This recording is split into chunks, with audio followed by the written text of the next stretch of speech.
I'll be showing my process in making this 6-foot faded nylon paracord bullwhip. I hope you enjoy, and let's get to it. Okay, so this is the recipe that I'll be using for this video. For a 6-foot bullwhip. If you want to try it out, follow along, feel free. These are all of the drop points and strand lengths.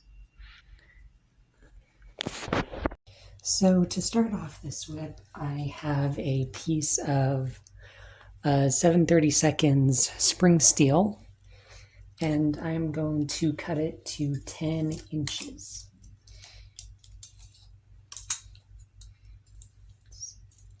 And just mark that right there with a Sharpie, just so we can see it.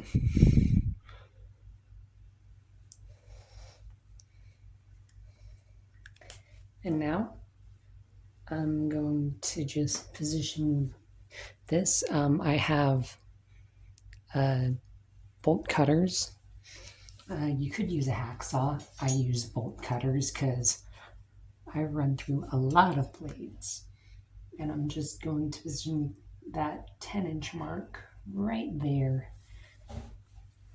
I've got my knee on this side and holding it up here so that I can get enough leverage.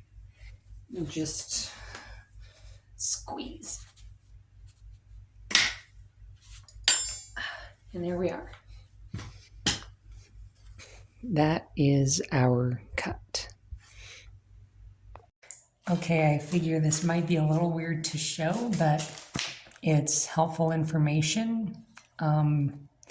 So what I normally tend to do when I'm filing is I will use my belly button as an anchor for the hand file and then just use my other hand to do the filing.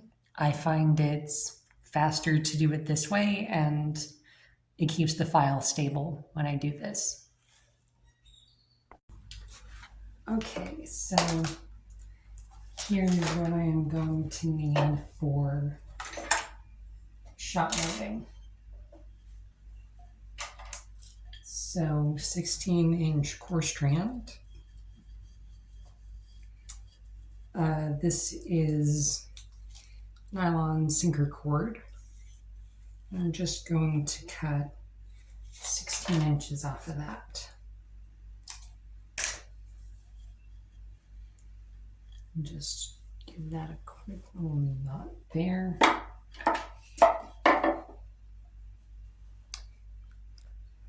And then feed this in.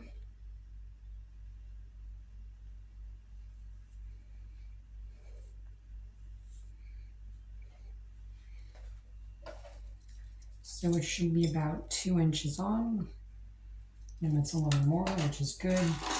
So now I'm taking my lighter, just melting the end right there, and pressing that in. Take out all slack.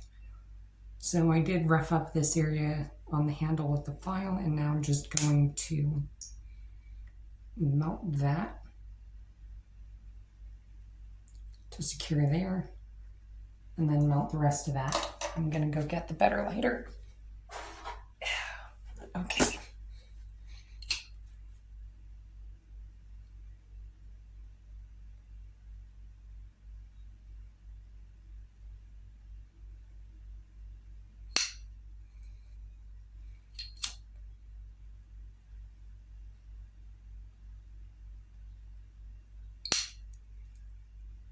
And this, because I roughed up the handle, is just gonna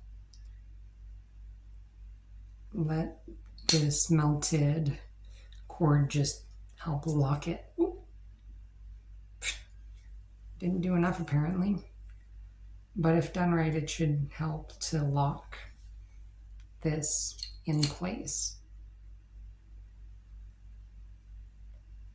So just gonna give that another little bit of for roasting.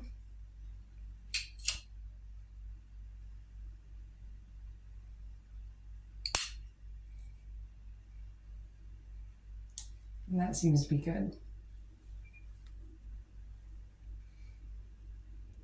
So now I'm just opening this up so I can get some BBs in there. Melting a little flour just to help make it a little easier to get them in.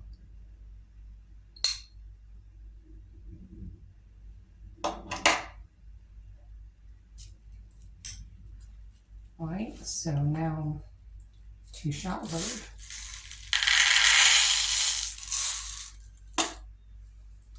For this, I'll be shot loading 8 inches. So a helpful metric that I've found is it's roughly 5 BBs to an inch, 5 or 6.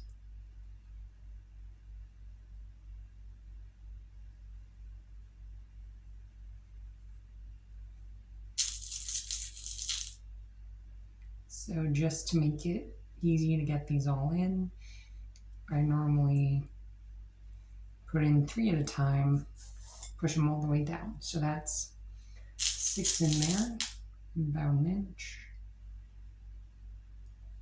And need to get up to around about 45.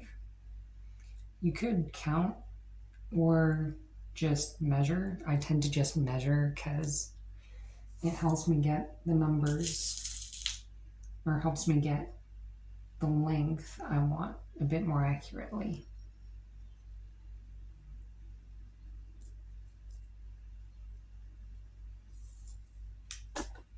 So that's about 2 inches. I'll be back when I get the rest of the length loaded. Okay, so now I've got my core loaded out to 8 inches. I'm just going to give these a quick little compacting because they have a tendency to spread out when they're in the sinker cord.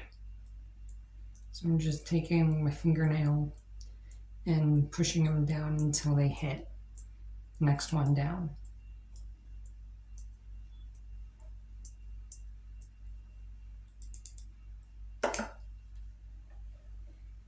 So now artificial sinew, just gonna take a little length and do some normal overhand knots.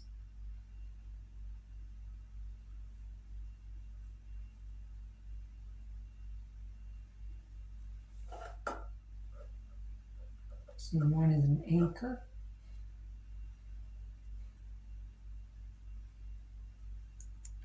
And then flip it over and do more. So that's 2, flip back, 3, flip,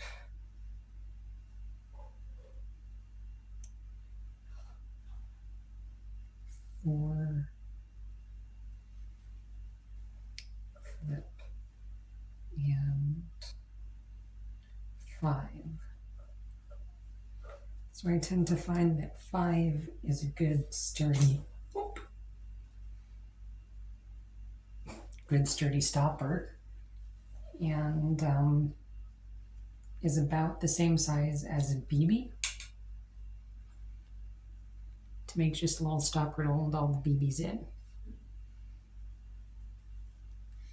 Just give that a little tug. Alrighty.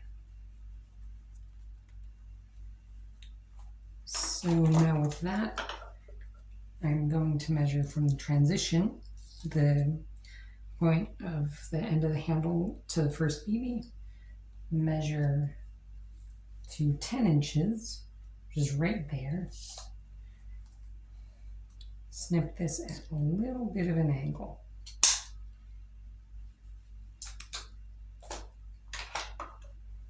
And give this a quick singe so that it doesn't come undone. So now this is the handle and the core finished. All right, so now it's time to cut our strands. So I have this new setup. It's a little spool holder that I made, and it allows me to just pull and paracord comes right off. You don't need it, but if you're making a lot of whips, it comes in pretty handy. So now I'm going to cut my strands.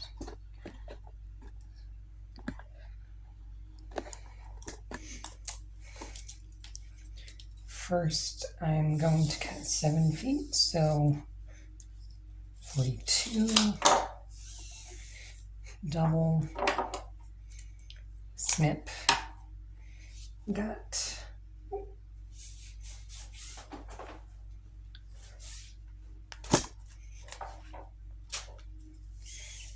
and then around. Okay, next is 8.5. 9 is 54. 8.5 is going to be 51.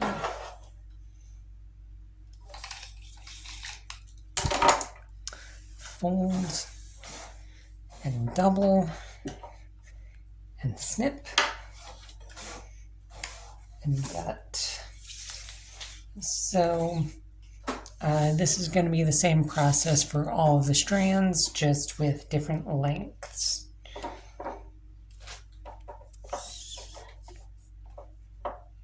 So there's the 8.5. Find the center. Just match up the ends. Find the center and hook it around. So these two I hooked around the back. Next one I'm going to put over the front. Might get with a hammer. Thank you. Okay. Last is 10.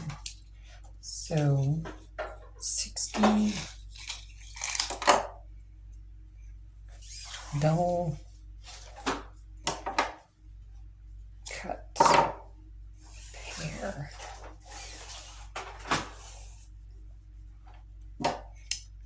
And cut. Okay, so these are our last two strands.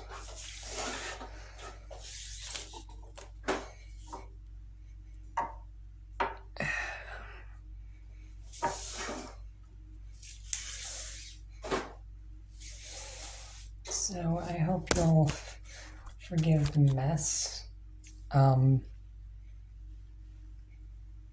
I just kind of moved in here like a month ago. I'm still moving and getting stuff in order. So it's a bit hectic. All right, so I looped those in front of the front.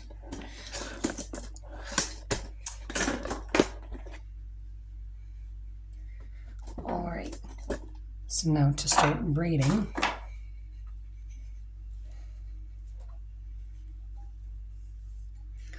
I'm going to take these, fold the ones in the back over, and then take these ones from the back and put them over so that it makes a loop and holds these in place. And I'm just going to slide them up to the top here.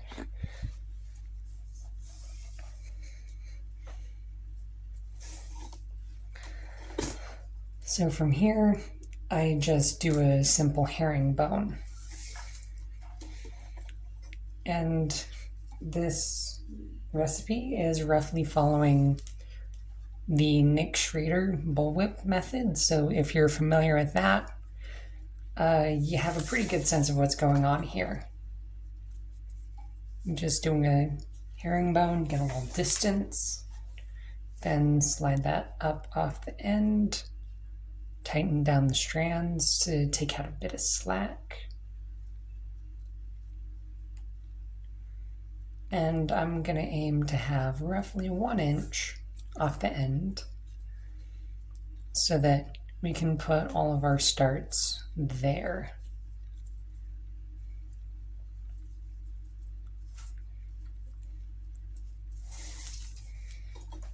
And have a nice clean start here at the end of the handle.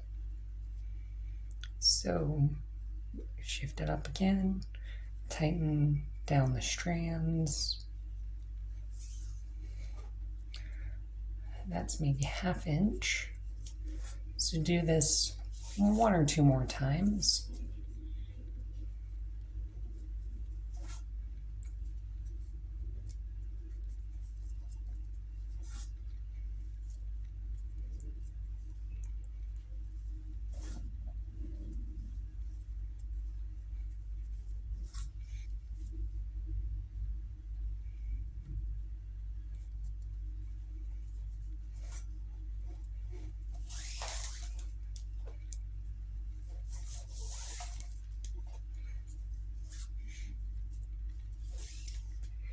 Let's see.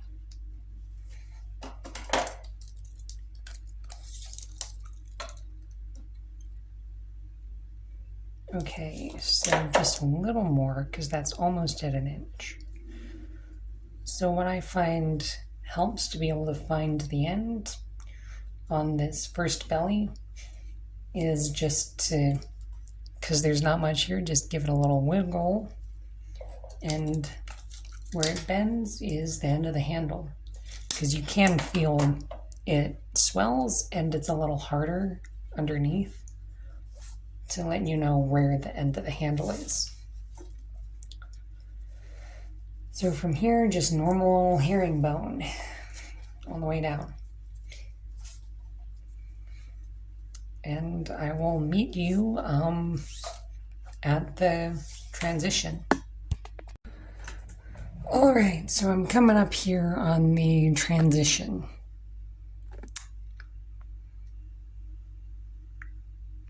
Okay.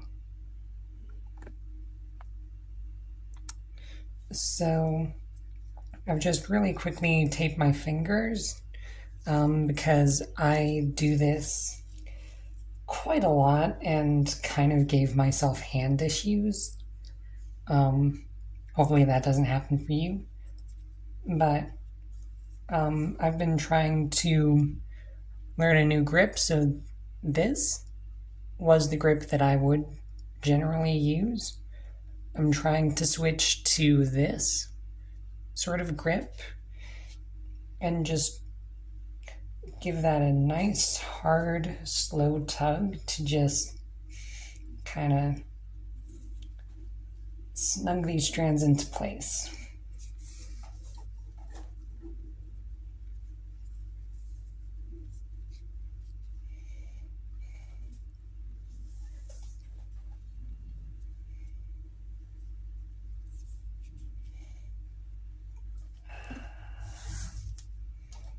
I think I did the tape too tight.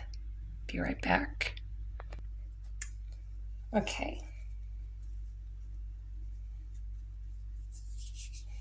So just giving a nice solid tug.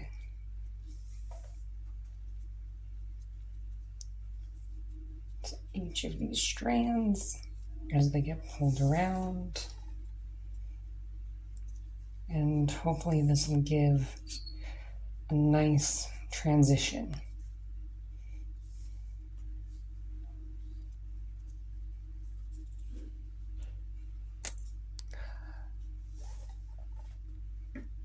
I'm going to shift this up so it's a little more stable in the vise.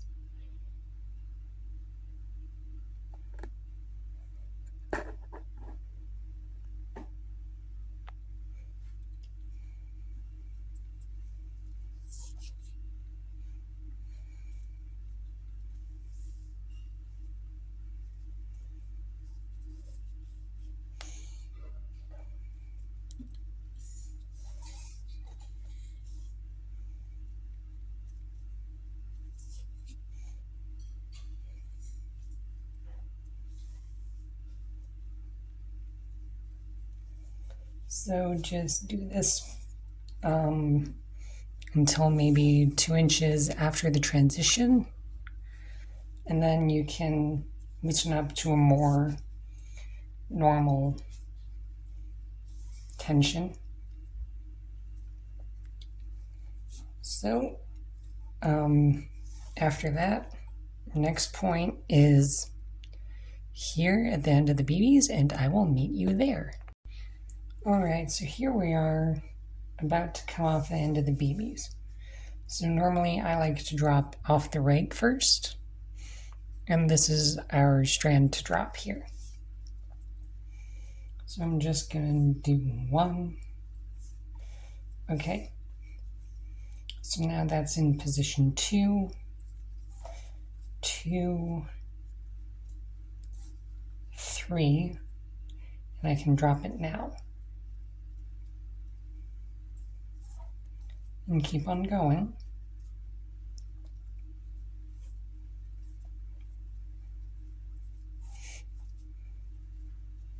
So that got dropped at 18 inches and will be cut at 22, which I will do now.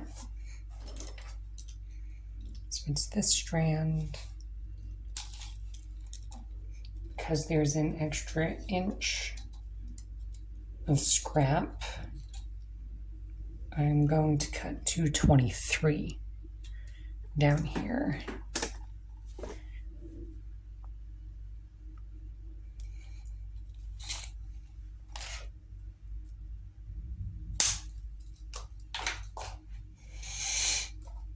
So now, with that cut, time to keep on going.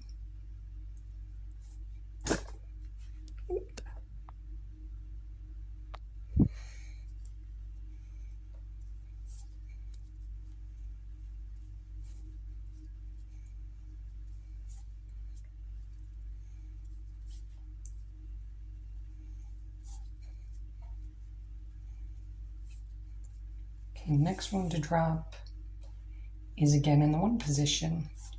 Now 2, 2, 3. So now 3rd one, drop, plait over it.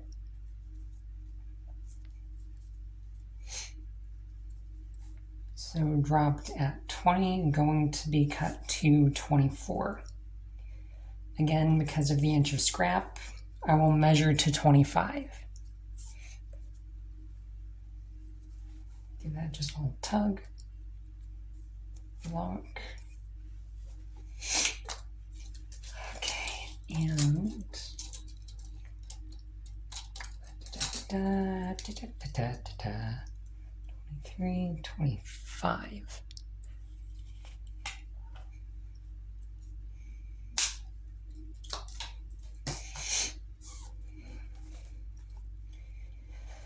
Braid just a little further.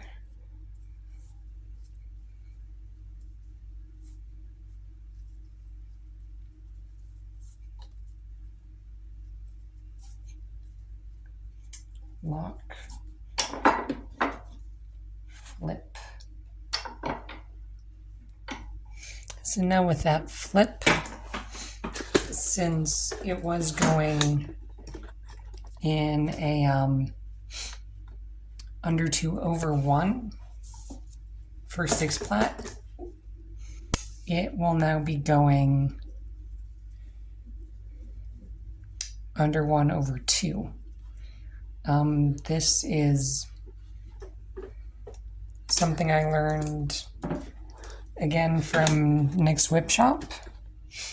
I forget what it was called, so I call it the reverse plaiting method, where you just flip it over, undo a little bit, and continue in with the opposite over-under pattern, because it lines it up nicely for drops. So with the last pair, I did right then left for drops.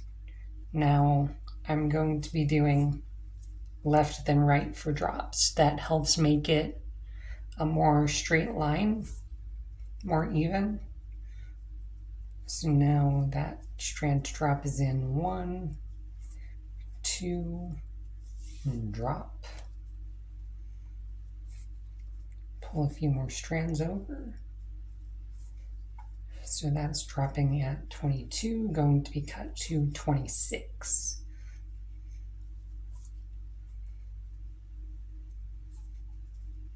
That's it there. Just give it a little tug.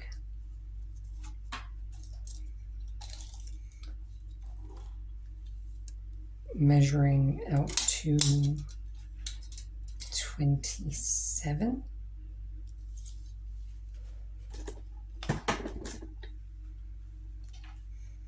And the snip. So that there is 25 for the next. Wait, not 25, 24, right? Right? Yeah.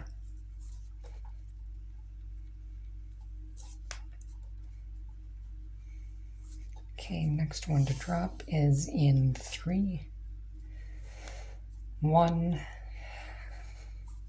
1, 2. So second on the right gets dropped, put into the core. So this is a difference between my method and Nick Schrader's method, is that in the bellies, he tends to do an out the back drop instead of dropping to the core. What I find with to the core drops is that they help to extend the length of the whip and also give it just a little more weight. I find those to be pretty helpful. Cutting at 29. It's supposed to be 28, measured 29. Yeah, I find it helpful for being able to bring the bellies out a little further using a drop to the core method for all the strands instead of dropping out the back.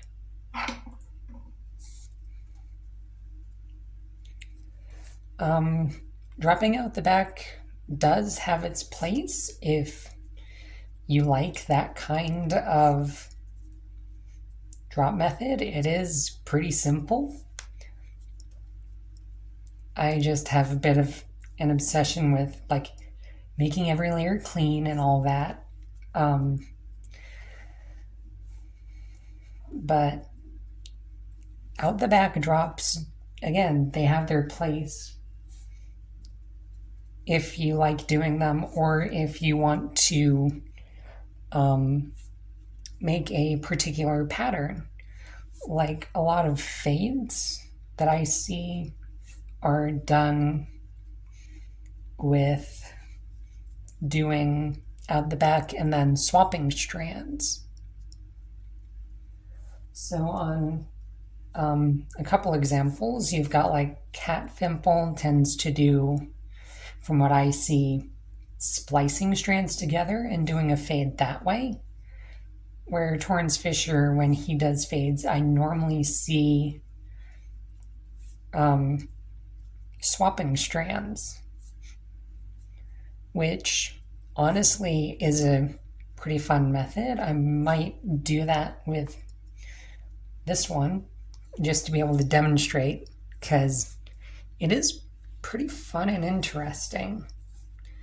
But yeah. So for the belly here, I'm not going to be braiding this all the way out to 30, even though the recipe does say. I'm leaving it a little short and then just tying a little half hitch in there to lock it. And now I am going to roll this.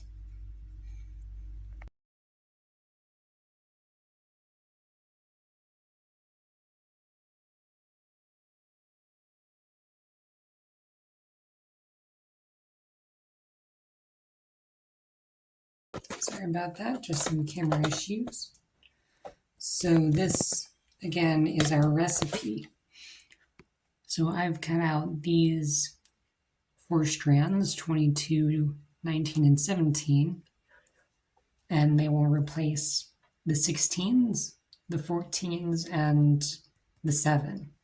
So I'm going to cut 12 foot and 5 foot to use in our second belly. And then the 16, 14, and 7 will replace the 22s, the 19, and the 17 in the overlay. So that when we're in the overlay, we take the long strands that were dropped from the belly and swap them out for the drops in the overlay where they line up. It will make sense later once I get started.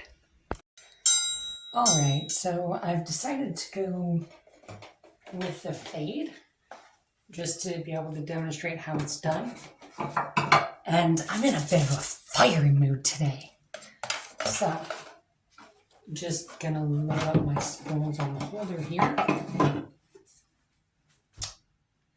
Let's see, orange. Let's swap this out actually. And this, oh, where'd my, wait, it's this one.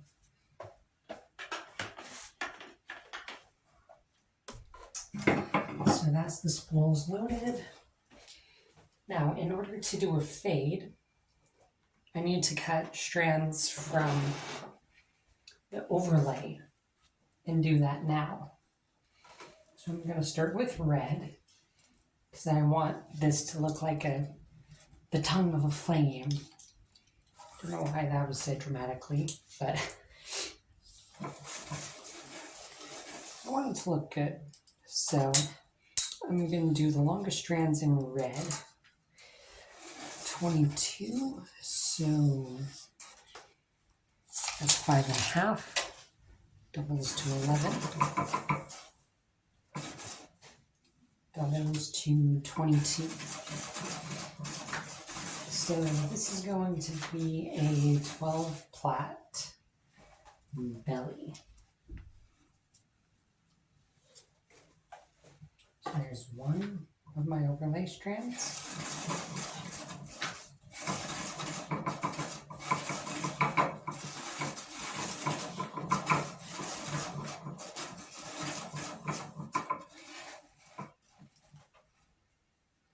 And 2. So again, these are our longest strands. They're going to be our overlay strands. And they go out to 22 feet. And we have to cut the overlay now, or part of it, because that's how the fade works. I mean, you can probably figure it out on your own just by me having said swap, but we'll get there.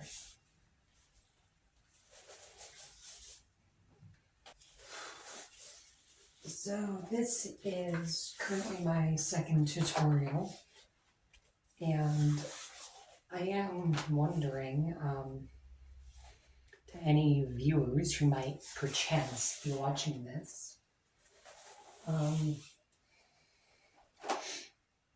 any tips or suggestions on how to do videos? Like, if there's anything you think would work well to shoot a video of, or that you might want to see done in a video. I mean, because I'm not an expert, but I would like to get better at doing videos, because I would like to make more and just share my knowledge. But I would also really like to know, like, what would you be interested in seeing? Like, what do you want to know? So first two strands, putting them around like so. Next, I'll cut orange, 19 feet. So 9 is 45. 8. 9 is 54. 20 inches. So 57. Double.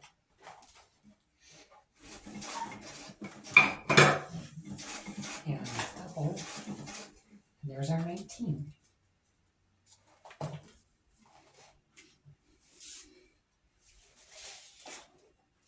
So this one I'm doing in orange again, just to make it look really nice and flame-like when it gets towards the end. Okay, that's that one gutted. And the last of the overlay strands I will be cutting is the 17-foot strand.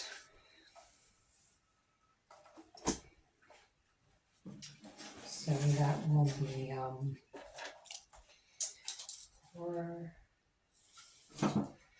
48, 51.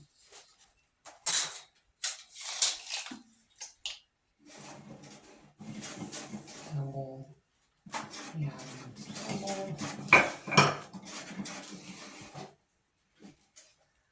I'll probably edit out a lot of the time I spend cutting. Yeah.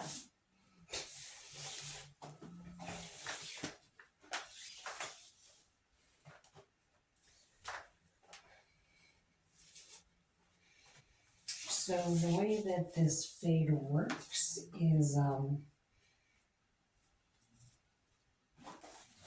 probably being repetitive, but some of these overlay strands, I'm cutting 4 of them. Some of these strands will replace the second belly strands. So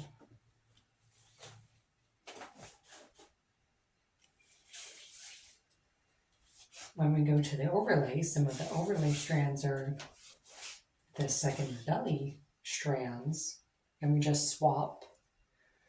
And I will show the process of how it's swapped. So that's 2 of the overlay strands done, or 4. Okay, I've got all the strands cut, and now time to start the braiding. So I just kind of realized that while this is basically my 6-foot recipe, I probably should write a new recipe specifically for doing faded whips. It's probably fine. It's probably going to be okay because I have shown my drop list. So if you just follow the list of where to drop and where to cut, all the rest of the process is the same as the first belly. So if you just follow that, but just plug and play on your drop and cut points, should all work out. So this is basically just like the first belly, just 12 plats. So the first belly was 8 plat under 2/2. This is 12 plat under 3/3.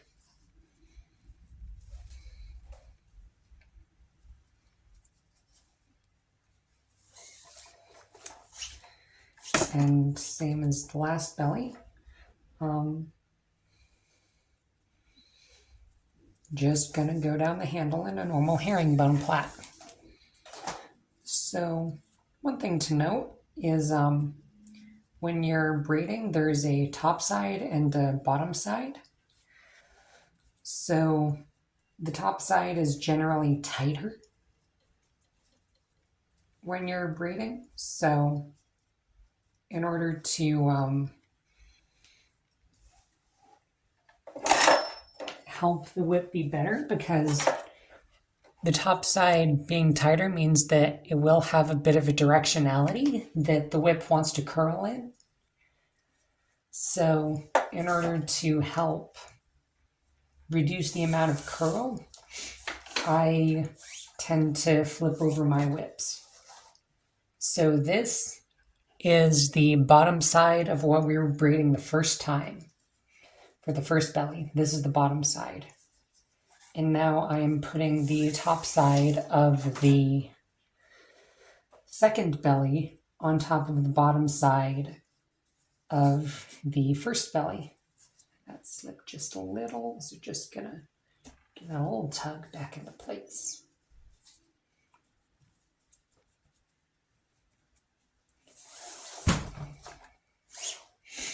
So yeah, just keep on going, and I will see you once we get to the strand drop points. Okay, so I'm about ready to start the first couple of drops. So here is our first one. Recipe says 14. This is measured to 15. You probably get the gist now. Add 1 inch to the recipe for how to measure.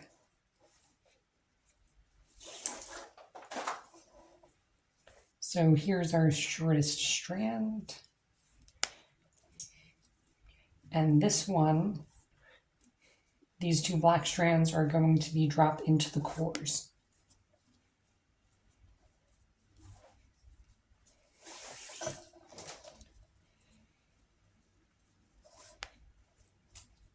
So that's in position 3. Let's drop that one.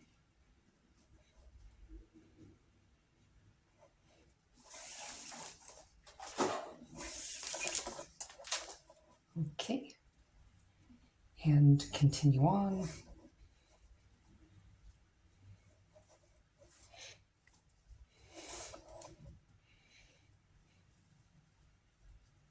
So that gets cut at 16, which is that.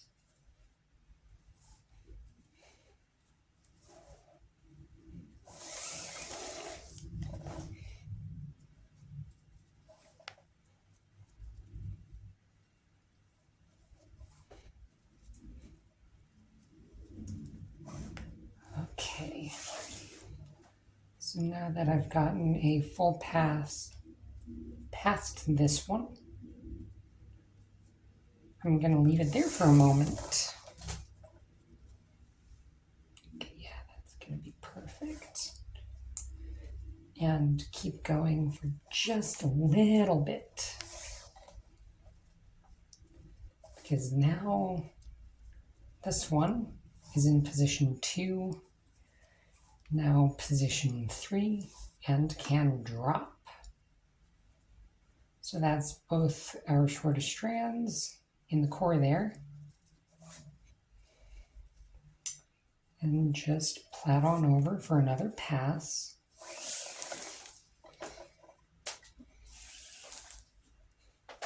Okay. Got a knot here.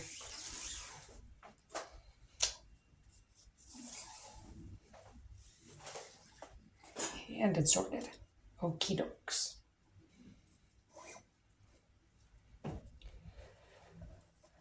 So just continuing on just a little more until I'm past that other strand and have it locked in.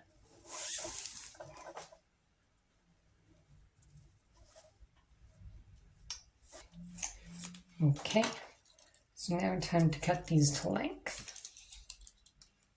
This first one gets cut, okay, so it gets cut right here-ish at 17. And then this one at 19. And this 19 one is important.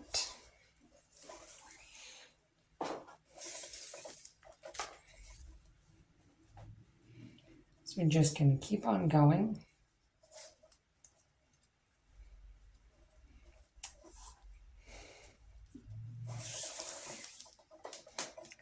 So this is a really special situation where you're not going to see me do the reverse plait method.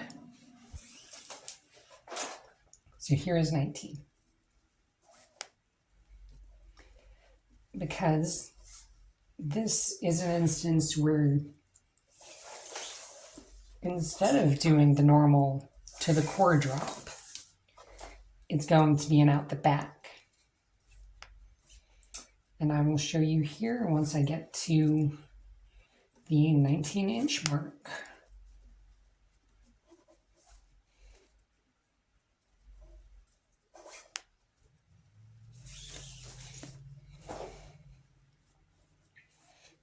All right, so I've got to drop off the left first, which is the shorter of these orange ones. Oh, that's perfectly in line. So number 1 here is the one we got to drop. So just keep it on going. That's position 2.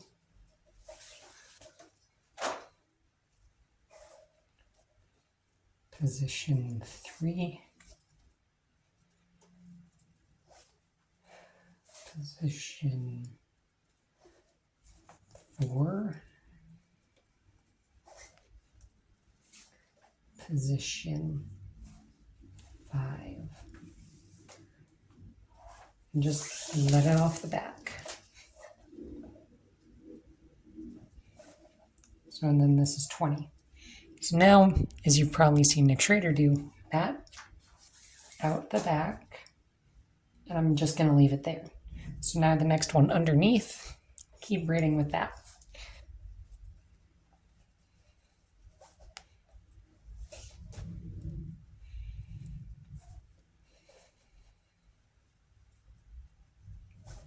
I'm going to give this a tug just to lock that in place. So now on the right side, the shortest orange is this one again, the top orange one, and that's in position 4. Now in 5. So just like with Nick Schrader, I am going to put this one into the back and continue on in 8 plait.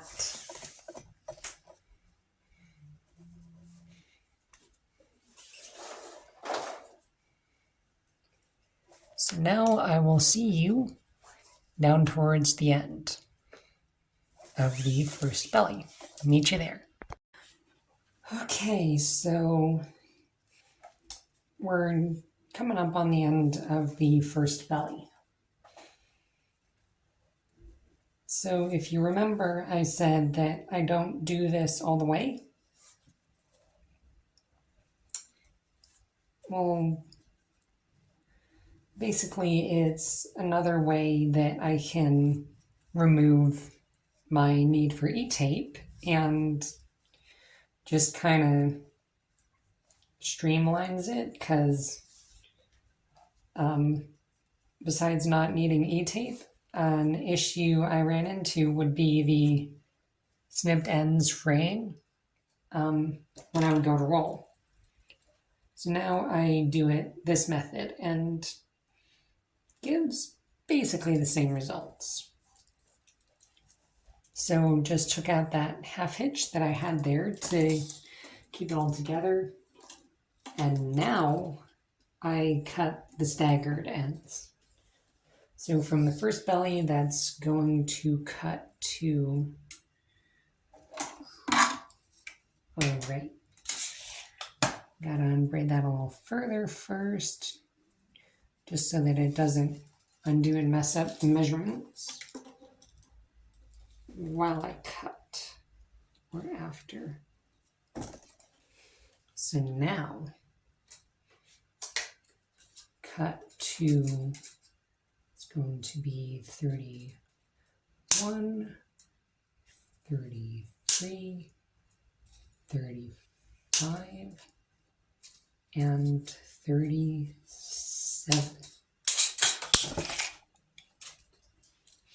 So now with those cut,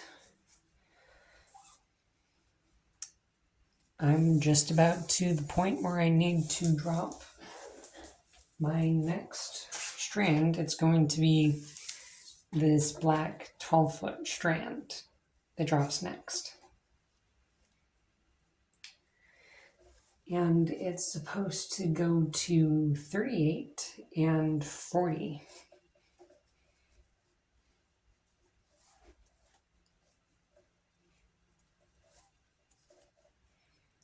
So here, because this is a fade, it's going to happen just a little bit differently.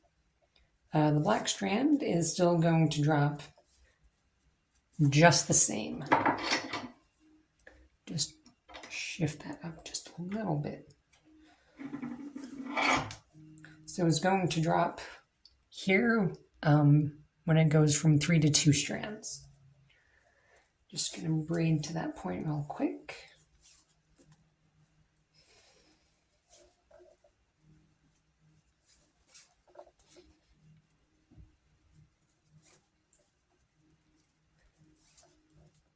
But after this 12-foot strand gets dropped, the rest of the drops are going to proceed just a little bit differently.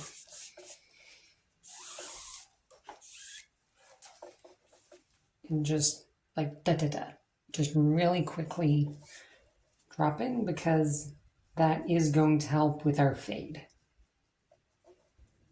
Almost there.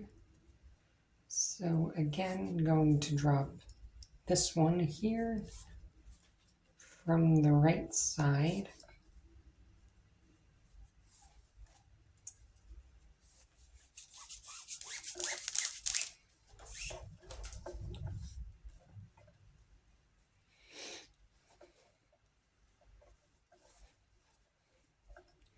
And just right on over it and right on past until it's locked down. Lock that in place. And now cut to, says 38, so 39.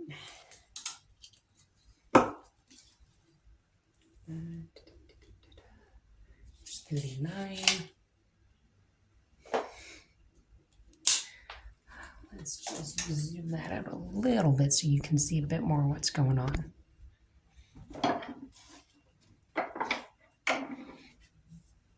Okay. So that was cut to 59. Next cut will be 40, so 41 with this next black strand. And that is coming up quick.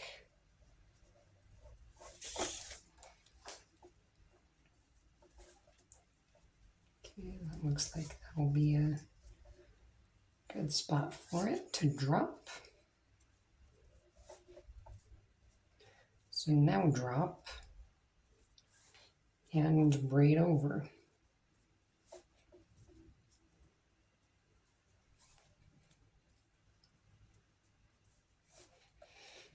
So now we're about to get a little funky with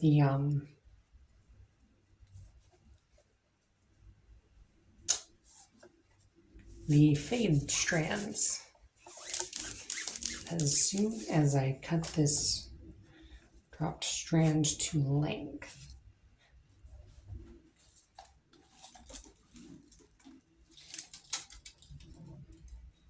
so 39, 41.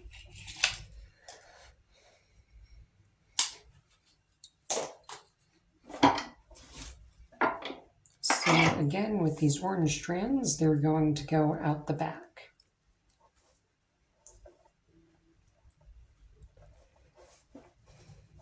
So get past this last one from the first belly, the 36, 37.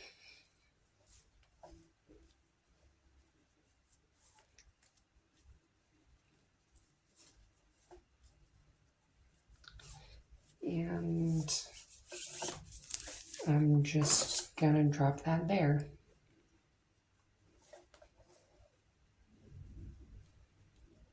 Continue on.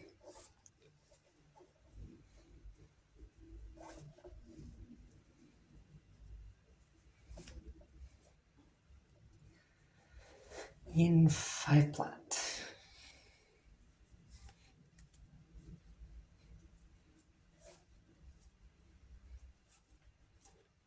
Now that I've gone a little further, yeah, I could probably drop that one too. Now go into 4 plat.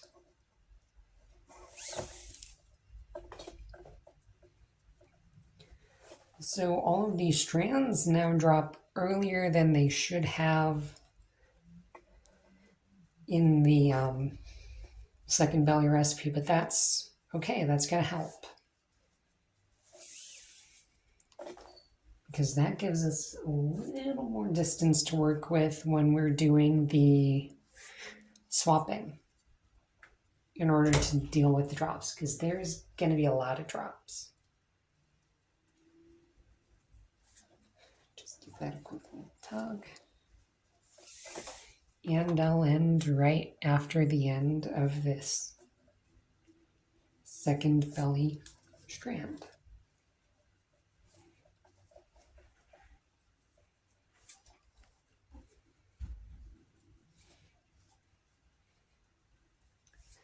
So then that is ending right. Okay, the strand that's cut to 40 measured as 41.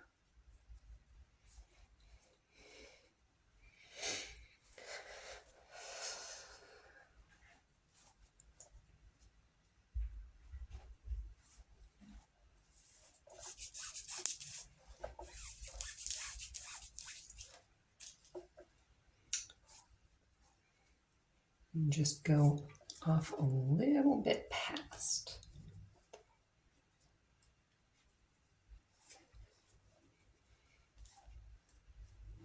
Just make sure everything's properly in place right off the drop.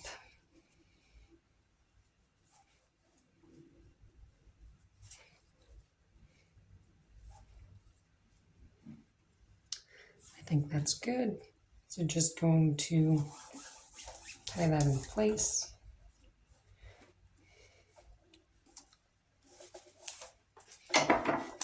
And this is our second belly.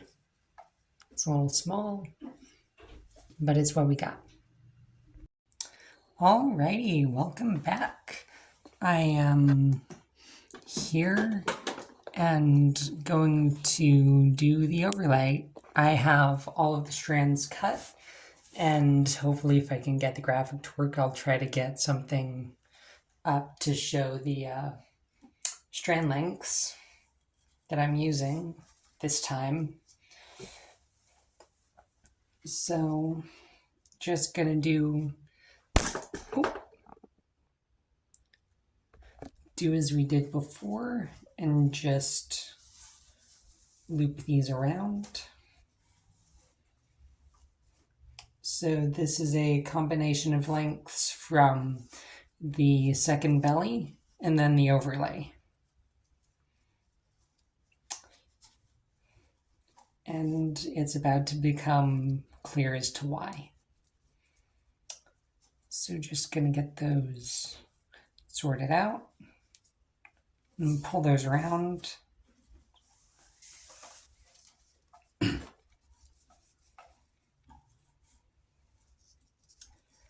And I'm thinking single diamond or double herringbone. Or not double, 8 seam. Let's do single diamond.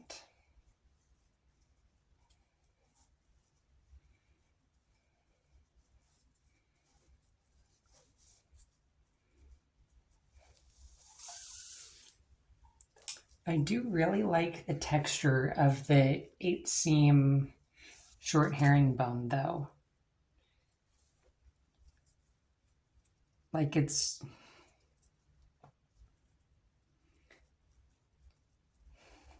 catches the eye. Just for me at least, I've probably been doing paracord for way too long if I have like favorite patterns or whatnot, but like it's such a beautiful pattern and it's so simple to do for short herringbones. It's always really nice when simple patterns are just so beautiful.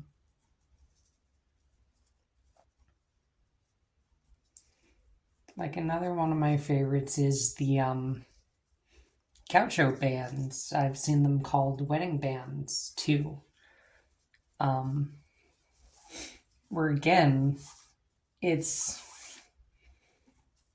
a simple enough pattern that if you know what you're doing, you can just make them.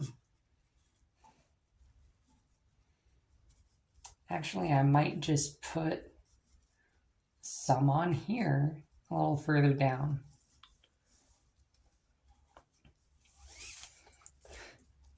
Because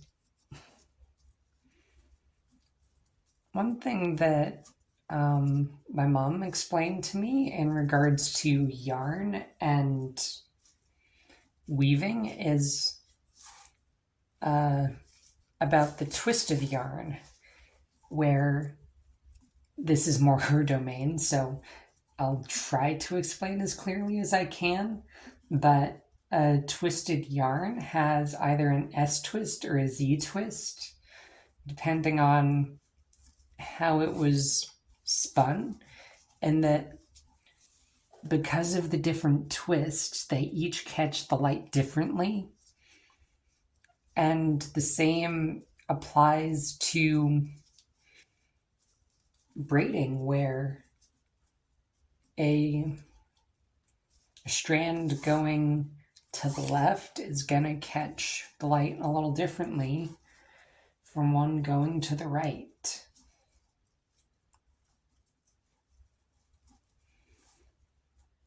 So, like even in single color, you can get some really nice eye-catching patterns like that just by how it catches the light.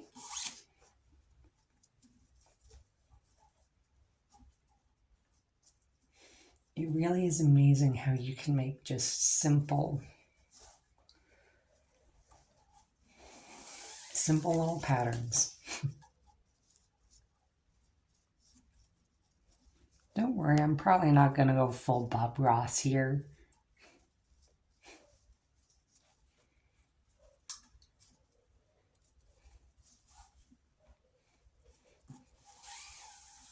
But there really is just a joy and beauty in simplicity.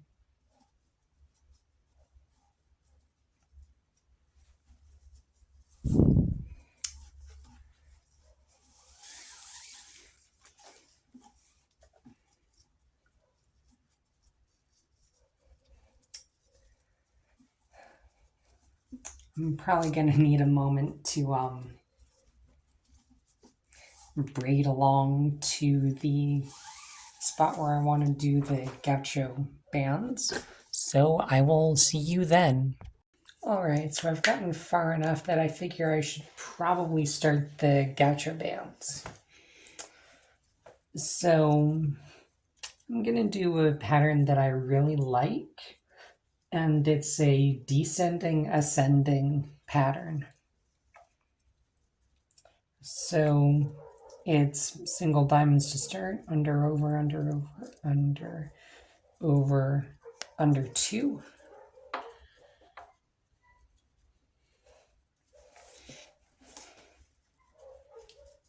On the right, under, over,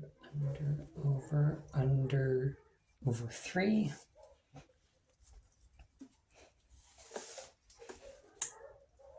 Under, over, under 4.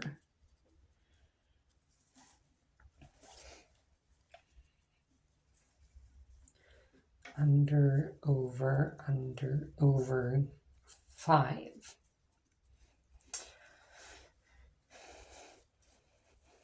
So what I'm going to do is bands of 5, 4, 3, 2, 1. 1, 2, 3, 4, 5. And it's a really nice pattern. 1, 2, 3, 4, 5, 1.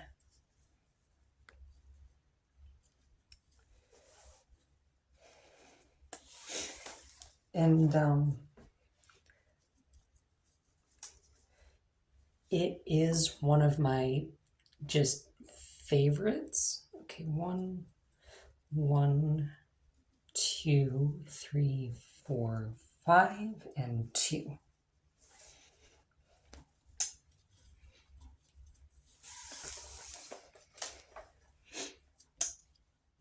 One, 2, 3, 4, 5,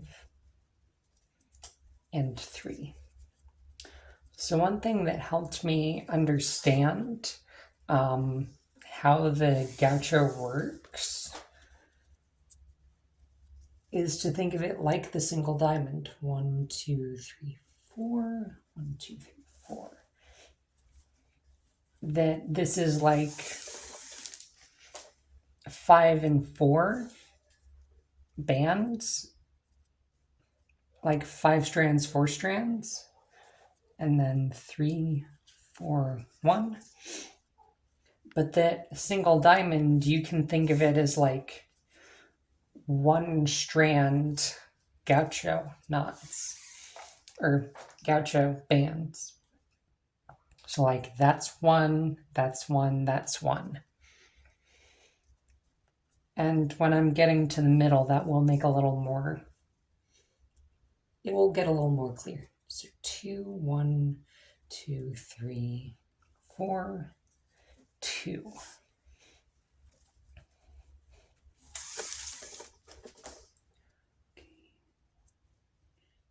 Under 1, over 4, under 3.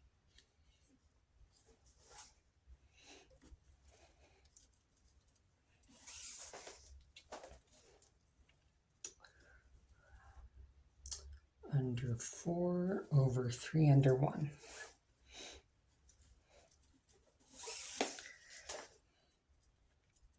Over 3, under 3, over 2.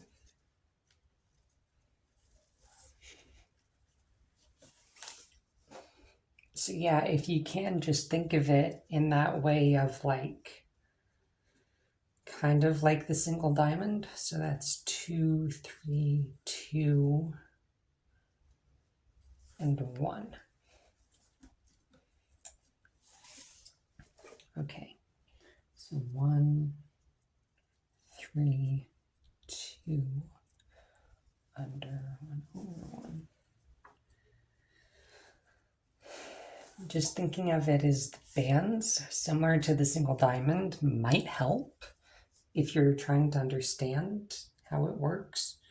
So over 3, under 2, under 1, over, under, over. So like you can see that It's like if you descend the strand count of the band by the maximum amount, you get single diamond. Because that was 3 ones there. So that's under 2 over 2, under 1 over 1, under 2.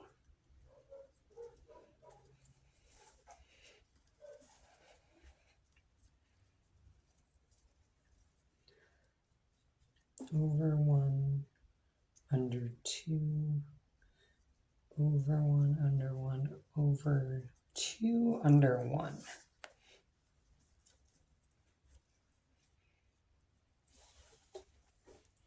So over 2, under 1, over 1, under 2, over 2.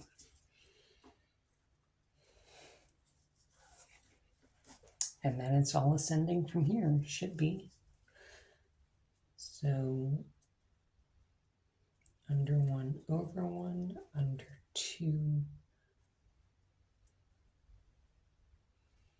Hold on. Okay, under 1,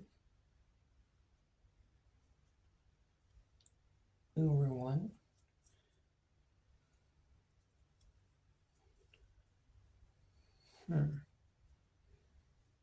Under 1, over 1, under 1, over 2, under 3.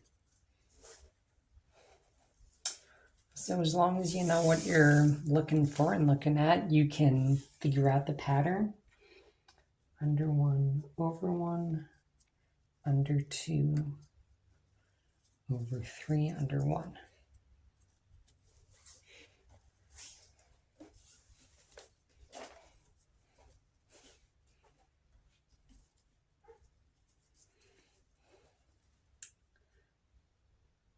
Under 1, over 2, under 3, over 2.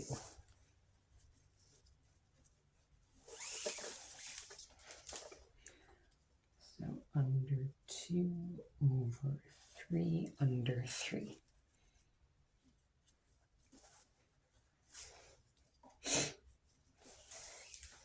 And you can do this the other way just as easily. You can do any sequence of band size. It's just I really like this one and how it looks. So 1, 3, and over 4.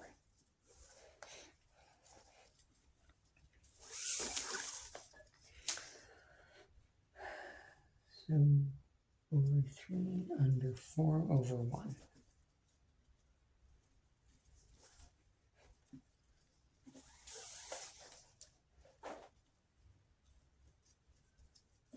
Under 2, over 4, under 2.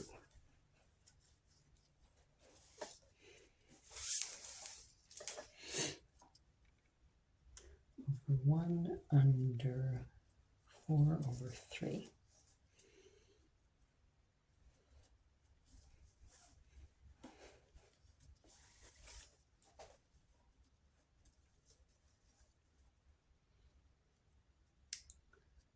Over 4, under 4.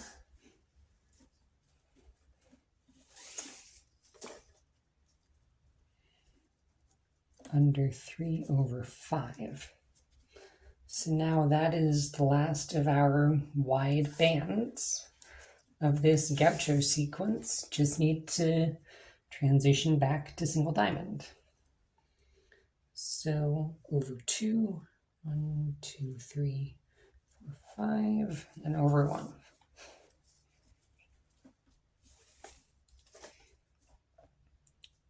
Under 1, over 5, under 1, over 1.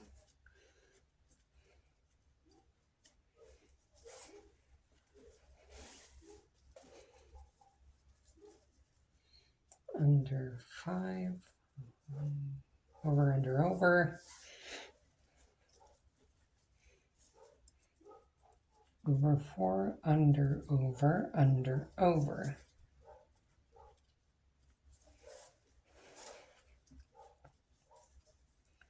Under 3, over, under, over, under, over.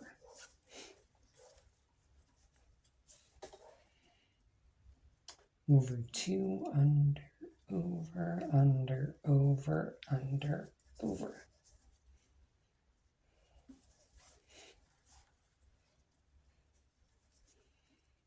Okay.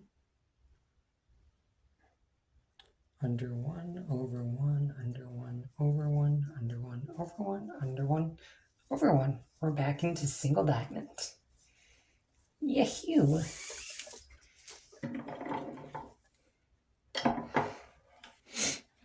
And that is what our pattern looks like.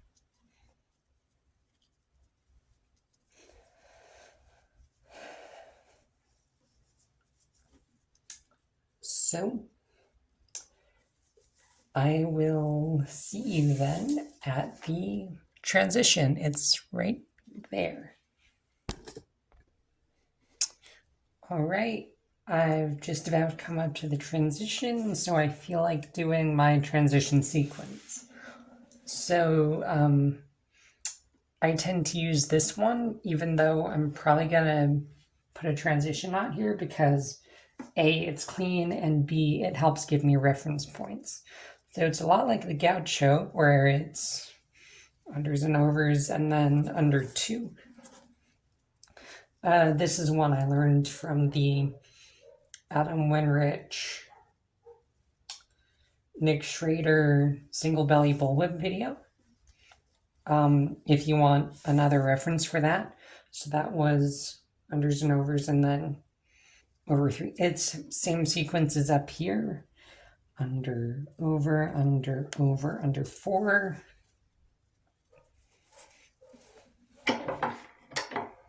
It's a really quick sequence that gives a nice look even if it's uncovered. So then under, over 5.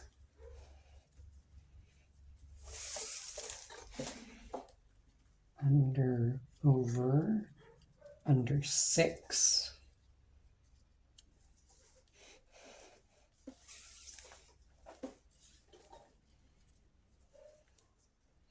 Under 1, over 7.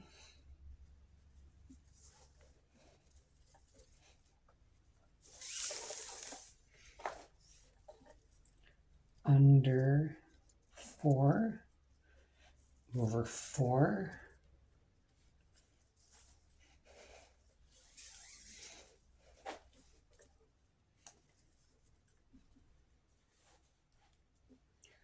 Over 3, under 1, over 4.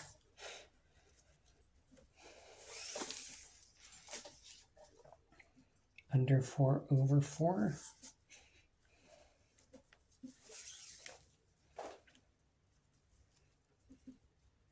Over 2, under 2, over 4.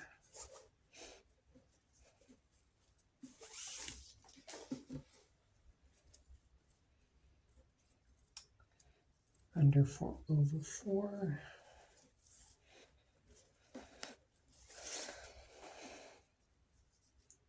Over 1, under 3, over 4. Almost done. And then under 4, over 4. Now we've got all the strands put to the right sides. And we can just continue on in our normal herringbone whipmaker's plait. So the first drop is going to be 16 inches. So I will see you there. All right, so I am coming up on my drop point right here, and a few interesting things are about to happen in quick succession. So let's just get to our drop first.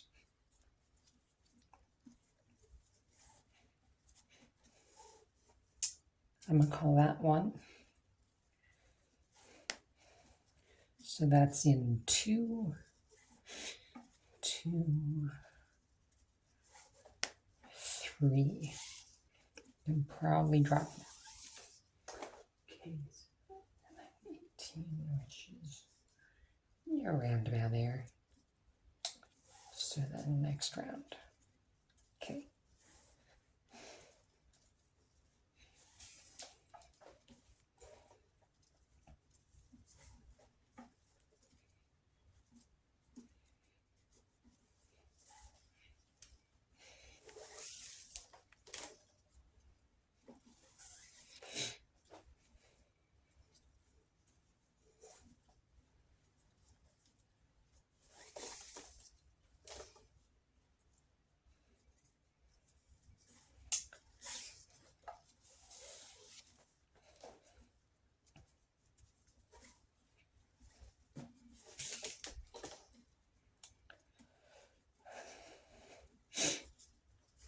So I know I've been talking about it like basically all video, but this is the point where we're about to do our swap.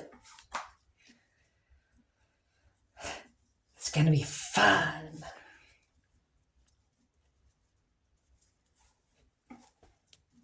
So that's that's the drop. Next one is in 7, now 8.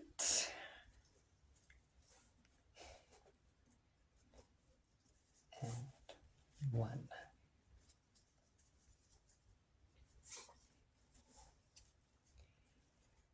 And 2. Okay,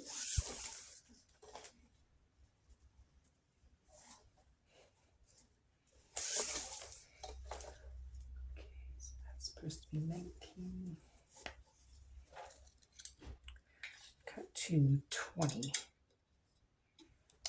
which is right here.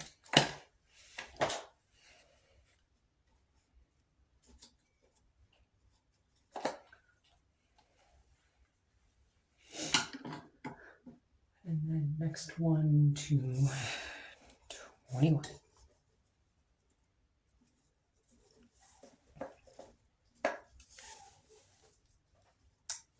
Okay, so that is our shortest here. So I'm probably going to try to get this one here that's on the right now. Try to get this worked into the overlay first.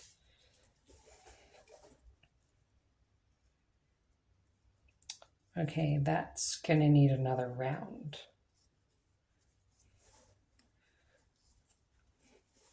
So because this is our next drop strand and it doesn't exactly line up, it's a little bit early. I've got to go over this strand that's currently in the second belly.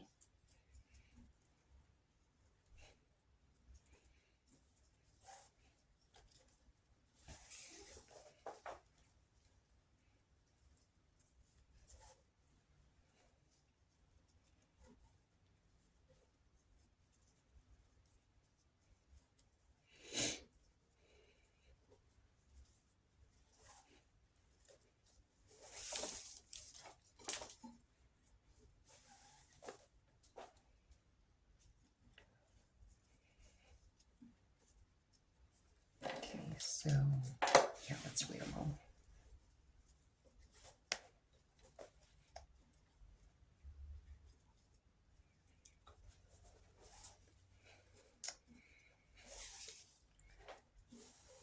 Okay, whereas that's in the 6th position, 7,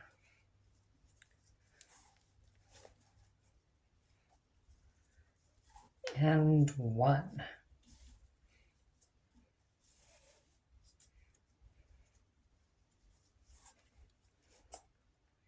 Let's pull this dropped strand and just lock it in.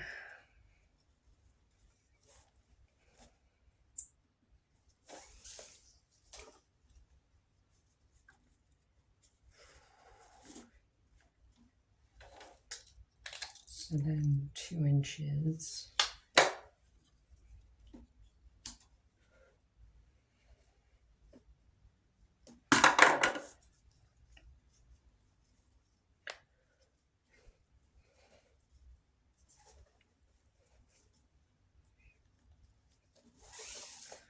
All right, so now the strand we want to drop to do our swap is in position 3. I am going to drop that and pull this orange strand right into where it was, just temporarily for now, just to keep it in roughly the same hand position.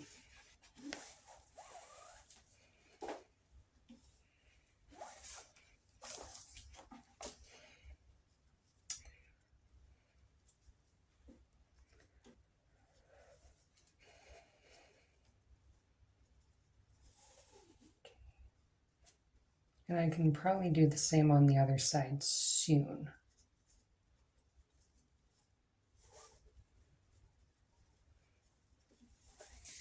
Okay, so now this is in position 4, and I am just going to treat that like the rest of the overlay strands. This one is in position 3, so I am going to drop it to the core 2. Swap this one on the left for it.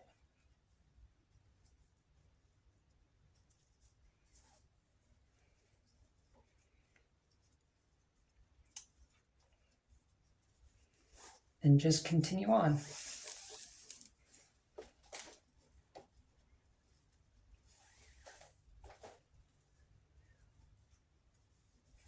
So when you drop or swap a strand, the first pull around you do with it, you have to be gentle because otherwise it will do weird stuff. So just adjust it a little.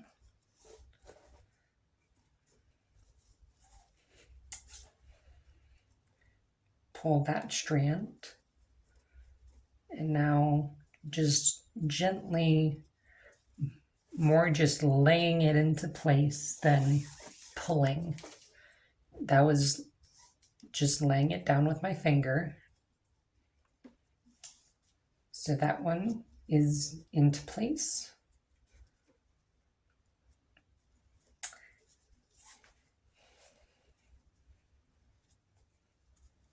And just continuing on. Now this one, same as the other side, just laying that into place.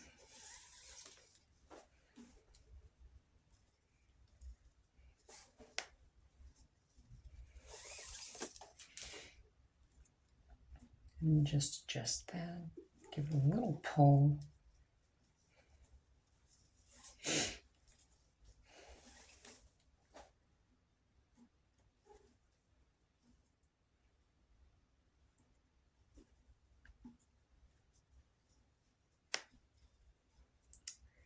And that is the process for doing swaps. So now I have another drop coming up, and I'm going to need to flip soon.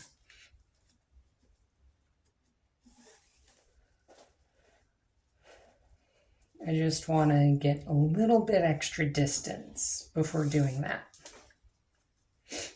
Okay, so now these two, before I do my next drop, I need to cut these to what it should have been in the overlay, or in the belly below.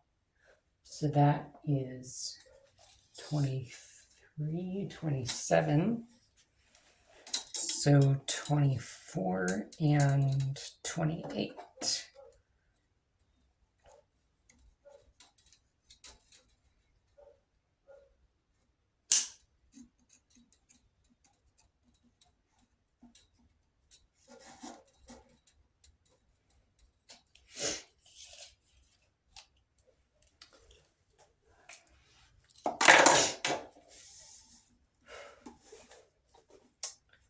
Okay,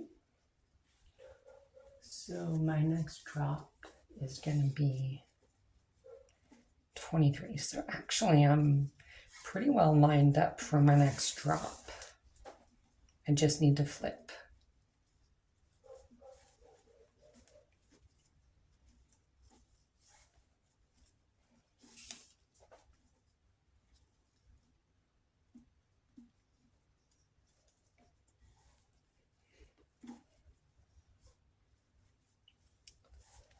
So just taking that strand, locking that around,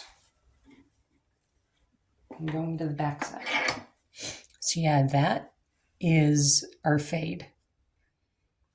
And once it's rolled out, it's going to look nice and clean, and it's going to be looking good. So knowing that process, I'm just going to do the rest of the normal overlay drops until I get to there, and I will pick up to do the rest of the drops. See you then. All right, so I am currently in 10 plat and coming up on my next series of swaps. So I've already gone to the invert, and next drop is at 38. So no, that's 35. So I got a moment.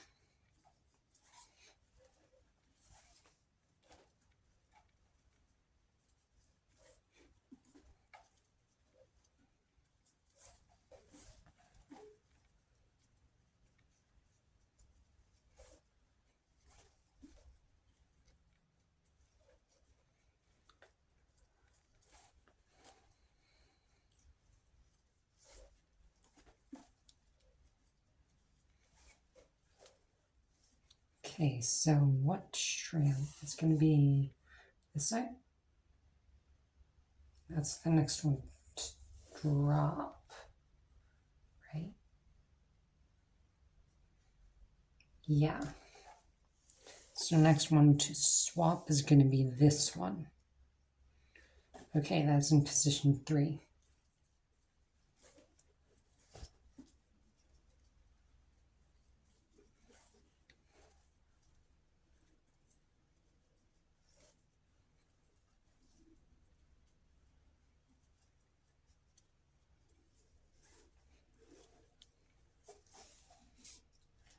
Now 5. Now 1.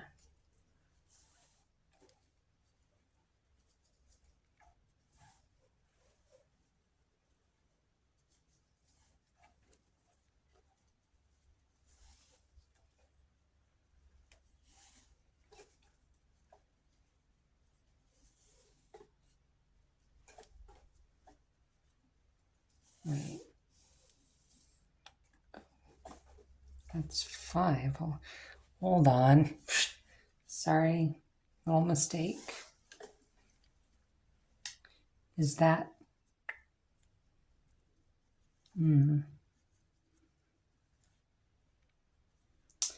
Yeah. That's got to go further on to be safe.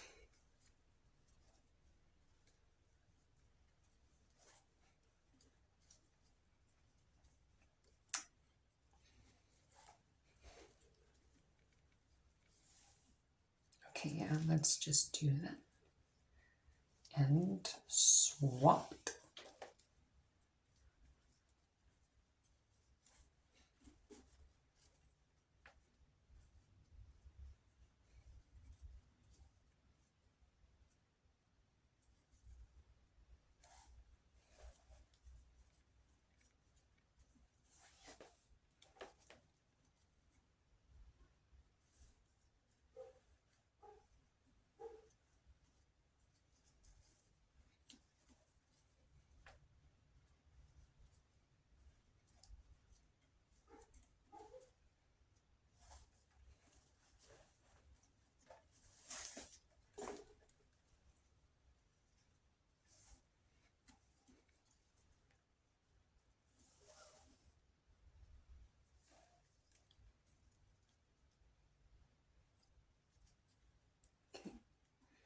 And that one actually lines up perfectly, so I'm just going to swap there.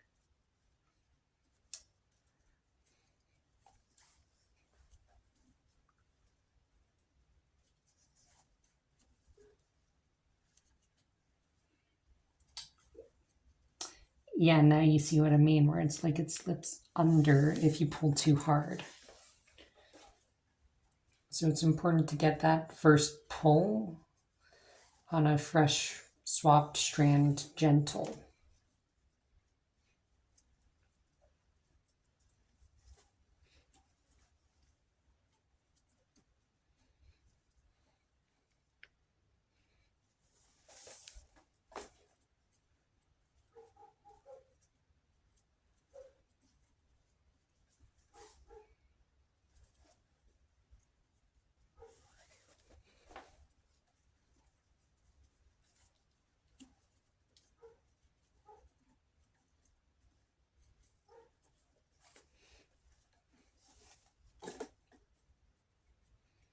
Okay, so those two.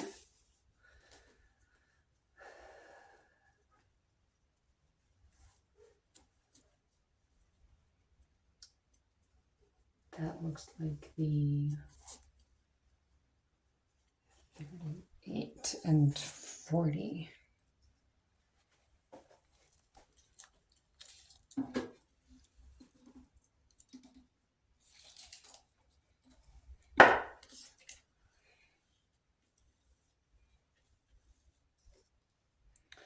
So then they get cut at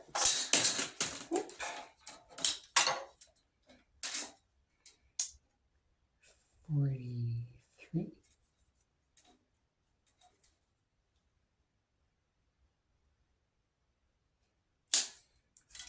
and 45.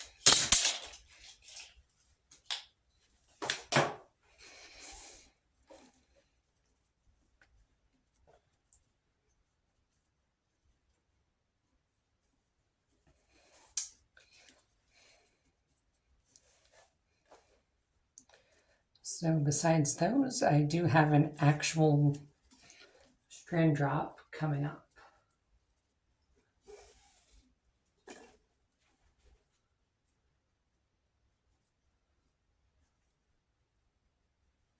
So that's another 38 and 40.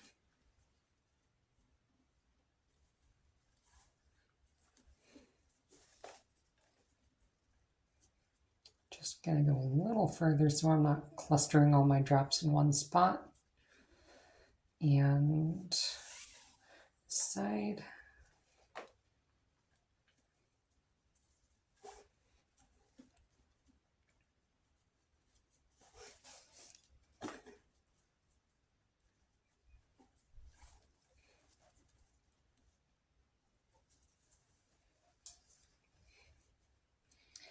That is one thing about doing the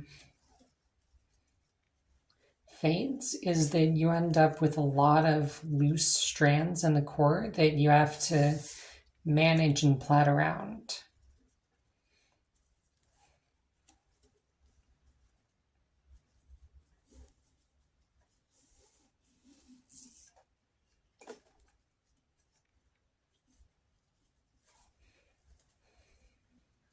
So that's in 1, 2,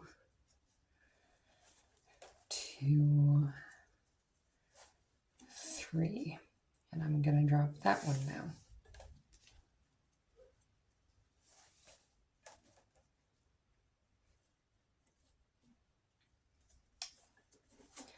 And trim that. So this is 40.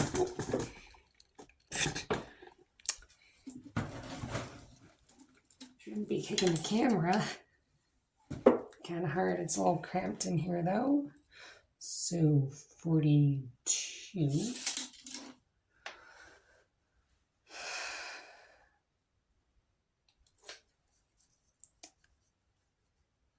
Oh, I've already got one there. So let's just take off an inch.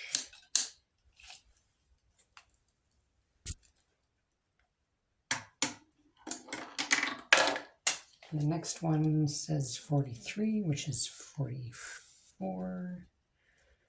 So just, that looks good.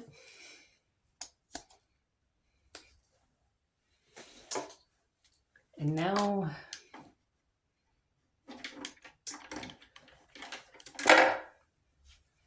here we are at the red. So that's where okay. This is going to be a whole lot of fades just in series or in succession here at the red. So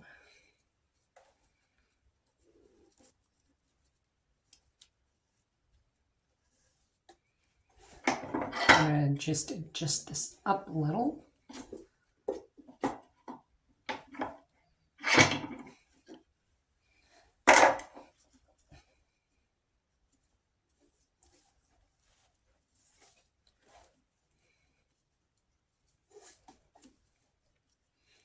And soon I'm about to swap some of these yellow strands for the red.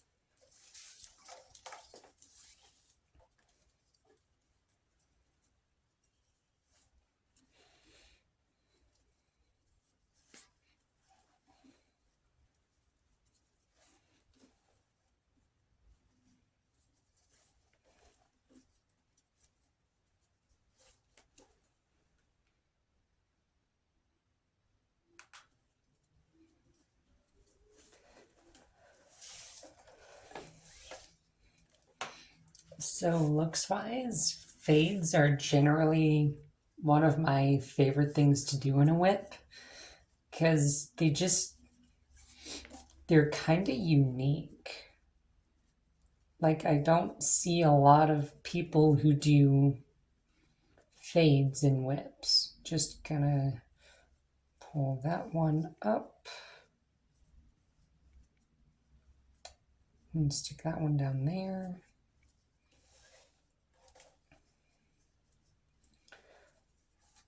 And fades also just bring like a life to it. Like when done right, they can be vibrant in how they look. Because it's a really nice way to do like a two-tone or a multicolor whip, where instead of like bunching all of them up together at once, you fade from one into the next.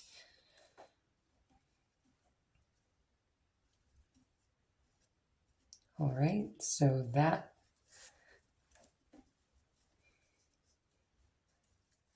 is going to now be trimmed here soon.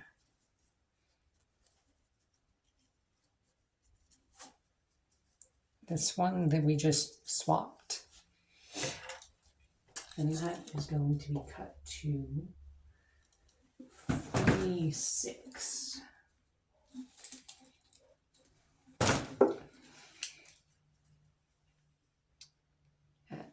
And measured to 47.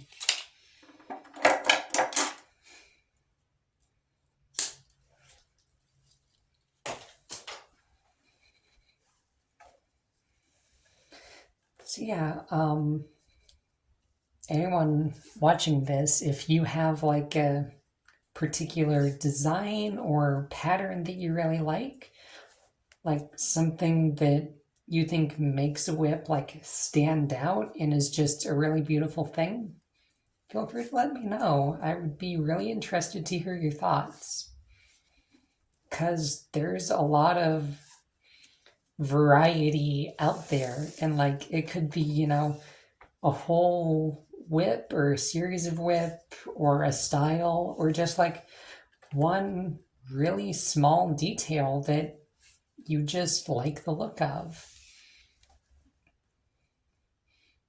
I would really be interested to hear your thoughts.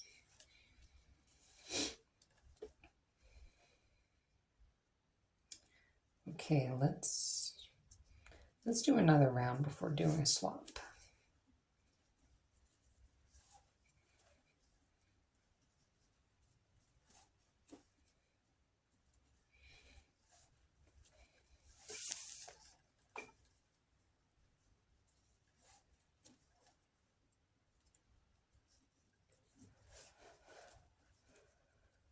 Okay, and I am going to swap these two. So still over and just bring that in.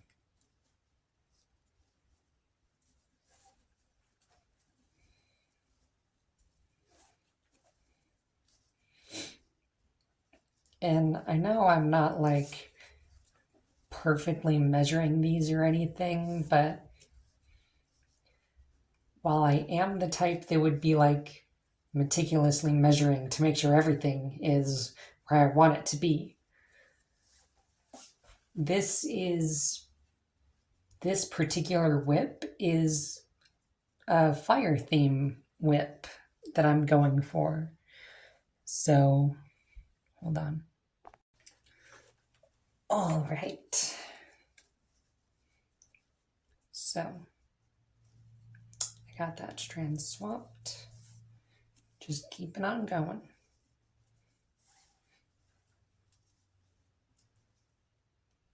Give that a little tug.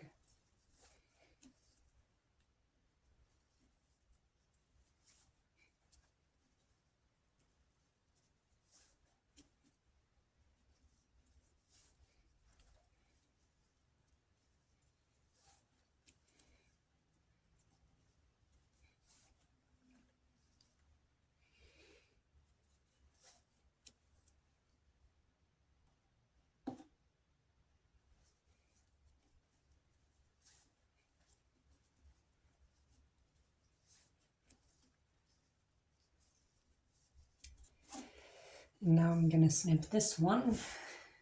This piece is 49, so 50.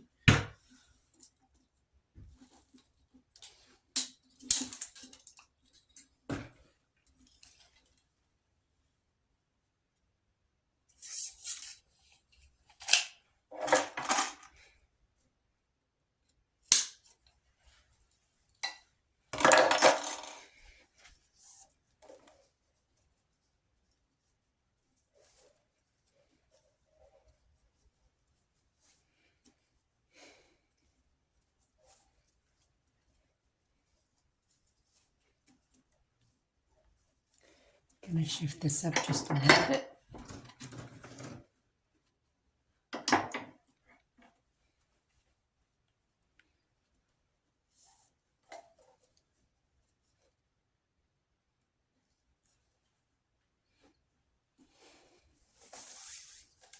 So only 2 more strands need to be swapped.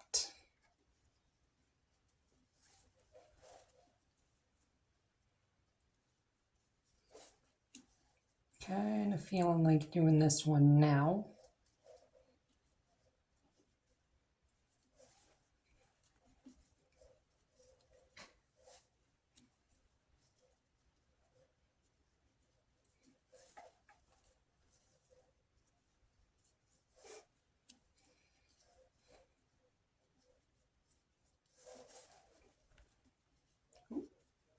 That was the new one. So just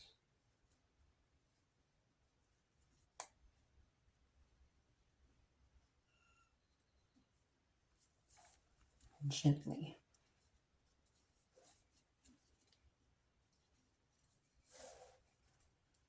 And give that a pull.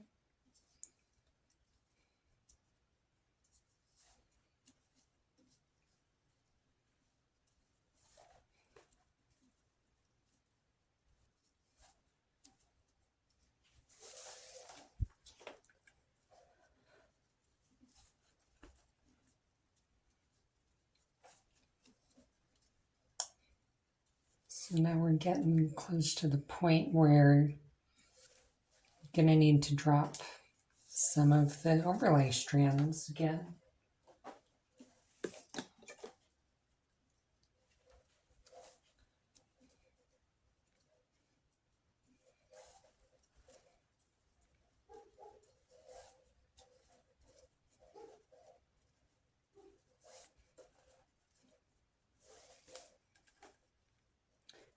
I want to do the swap here just before that happens.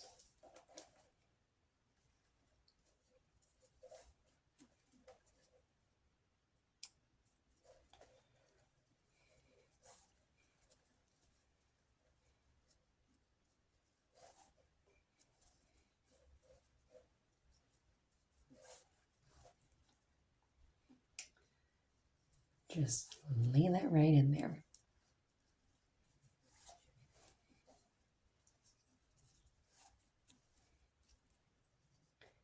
Give that a tug. And cut these strands. 3, 6, 9.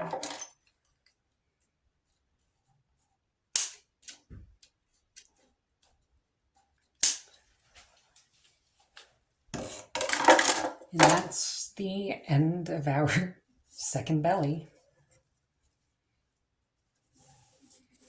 So now next one to drop is this one here in the 4 position. Just gotta get it around to where it needs to be.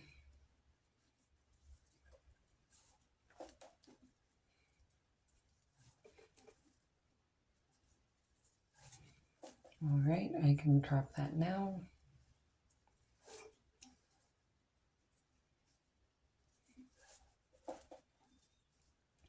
So now this finishes off like any other whip, just tapering on down.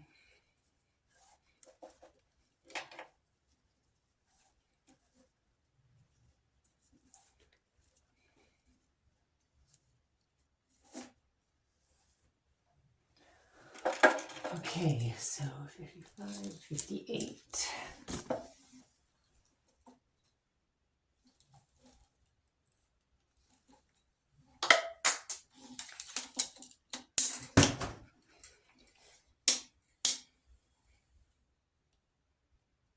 It's 56, so 59.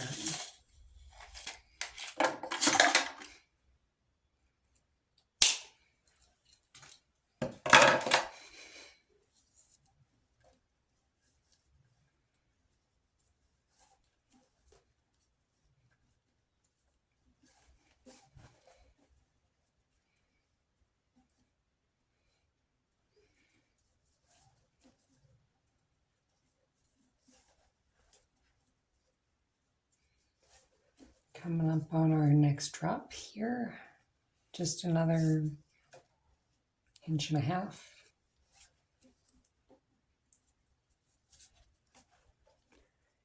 And we're about to be in 6 plat. Let's shift this again.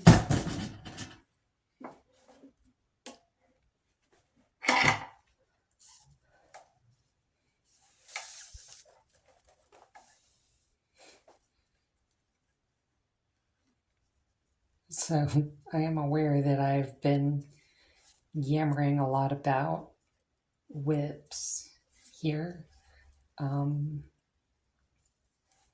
if there's any other interesting topic anyone could think of, again, please let me know. I am rather low on ideas, so anything helps. I would enjoy being able to start a conversation regarding whips or about any other topic.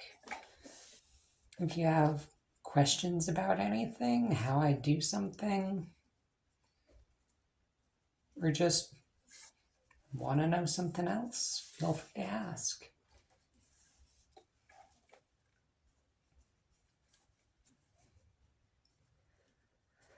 I think it would be pretty fun to have such a conversation.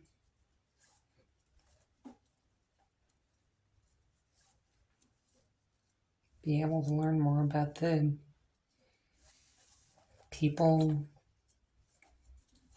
interested in this. Okay, next 61 is going to be 62. I know I'm kind of fudging it a little, but didn't feel like running it out the whole way sometimes. So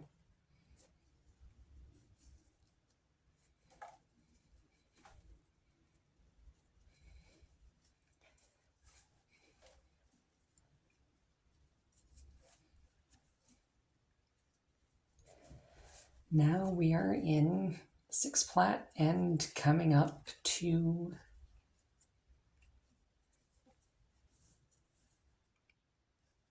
4 pretty soon. I'll see you at the fall hitch. Alrighty, welcome back.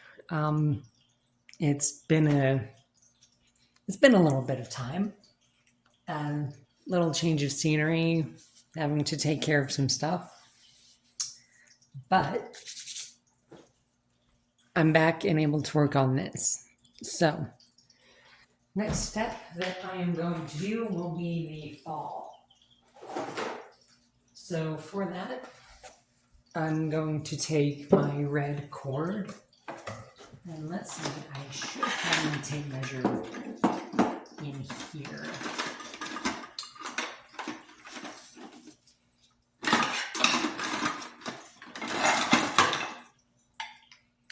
Yep. Alright.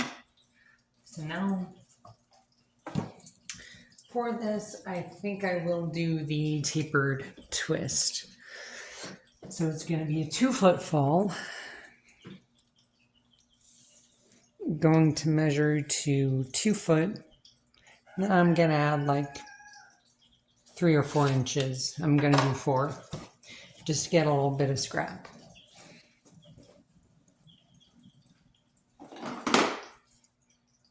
And snip. So now this is going to be our fall. Do a little bit of a stagger by about 4 inches or so. 4 or 5. It can really just be eyeballed. I'm gonna put that in the vise just for a moment.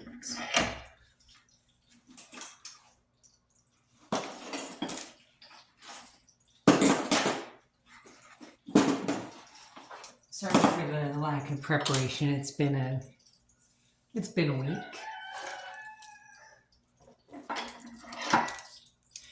So since this is going to be a 2-foot fall with 4 different sections, I'm going to take this longer of the 2 tails. Just lay this out to show.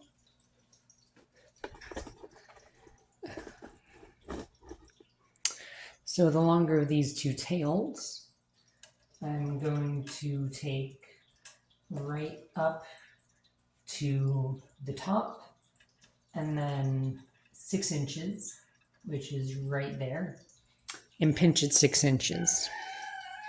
So now the other side, I'm just gonna pull out.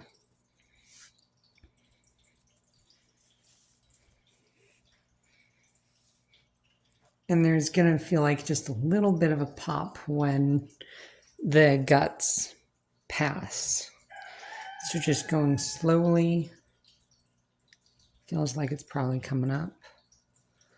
Yeah, one thing I tend to do is take my other fingers and just gently hold so that I can feel when it's coming up. Okay, that's past past the thumb now. Overshot a little, but that's a-okay.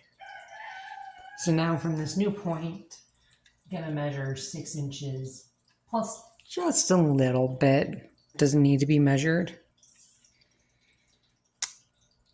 And now at middle point. Now I'm going to put it in the vise.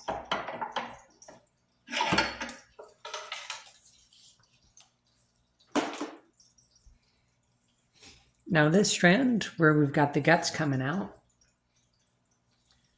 I'm going to just push this up, and you can feel it up here sort of fold and bunch up, and it's surprisingly stable that way. Like, it's surprisingly able to hold its position. So now from the edge of the vise down to 12 inches. And just snip it right there. And this is now scrap. So from here, I'm going to twist until I hit this 6-inch mark. So I tend to twist both clockwise and then anti-clockwise. Clockwise and anti.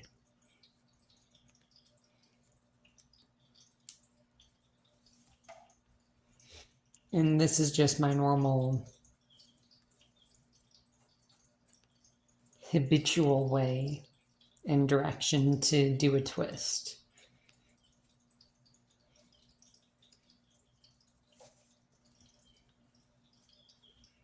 So the end of that is just about 1 inch away.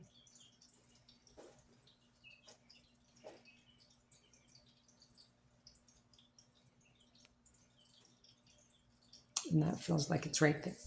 So now I'm going to take this,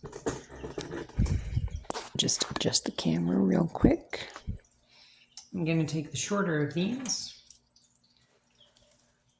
pinching the end of the twist, because that is where we cut our 6 inches, and it ends up just a little shorter because of the twist, that the twist takes up distance.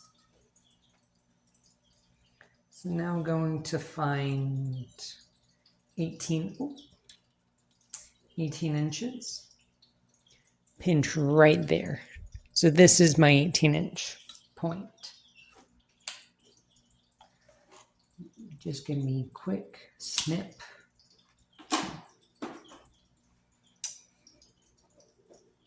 Give that just a little bit extra.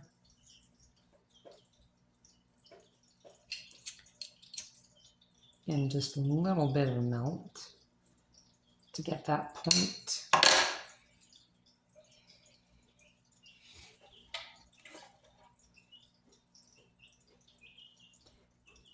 And just put my lacing needle on.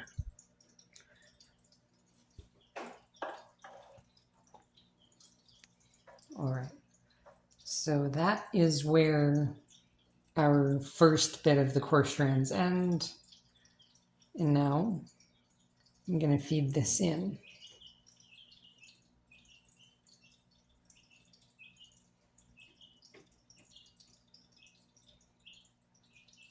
Just inchworm it on in and pull it on through. And this locks our twist in place once we get to that point.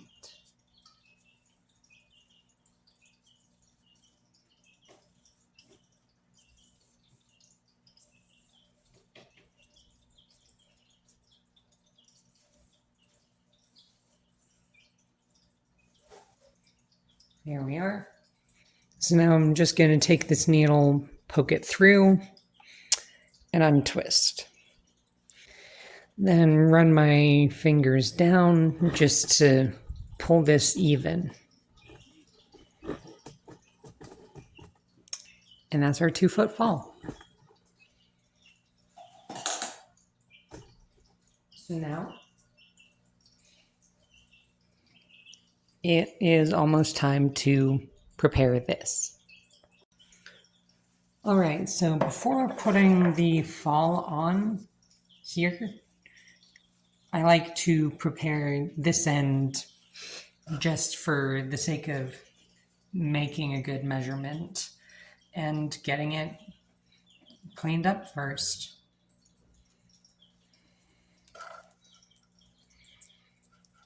So just gonna give that a couple wraps there on the end with electrical tape. Take my tape measure and my razor. I'm just gonna measure 1 inch from that end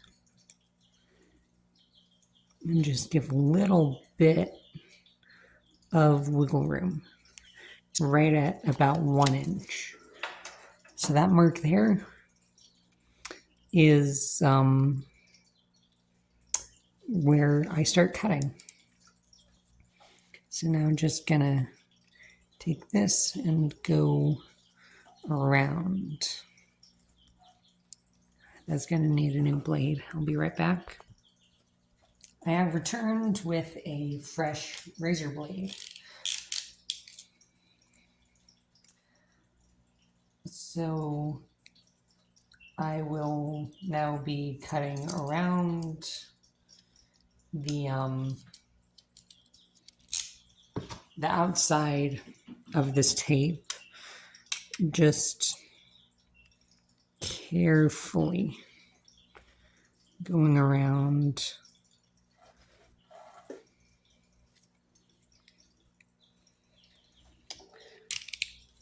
And then we get that end. And the steel is not far from there. So you're going to take my lighter now.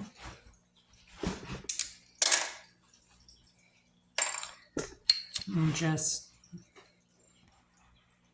melt the end nice and flat.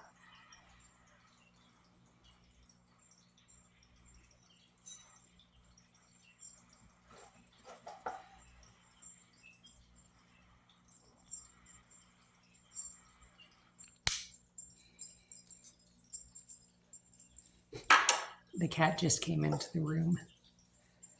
Anyways, so now with that done, we can get on to putting on the fall.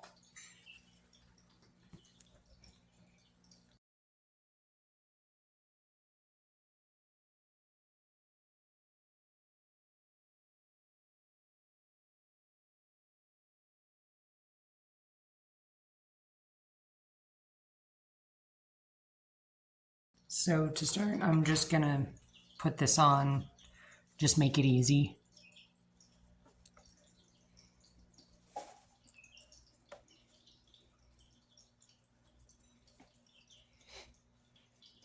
Please, I want you to go on.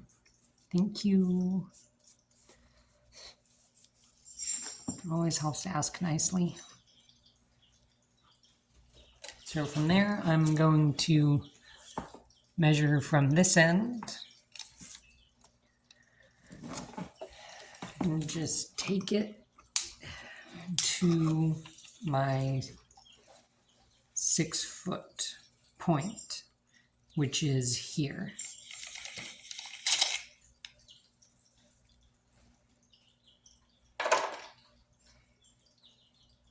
So just putting my thumb there, undo this knot,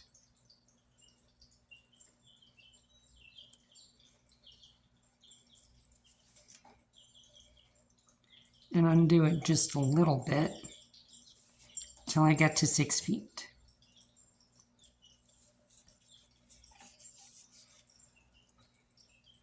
And from here, just a normal standard fall hitch. Taking these one at a time, taking it around, cinching it up. So on the fall itself, I tend to think of it as 4, 3, and 2. So where it's just the one strand inside the other without the core, that's where I'm going to tie this fall hitch around, just to make sure I can get this nice and tight. So this is the one I've tied, putting that over my leg. Take the next strand in line, however it just wants to present itself. Tie that. make it clean. Cinch it down just a little. I'm going to pull the one underneath.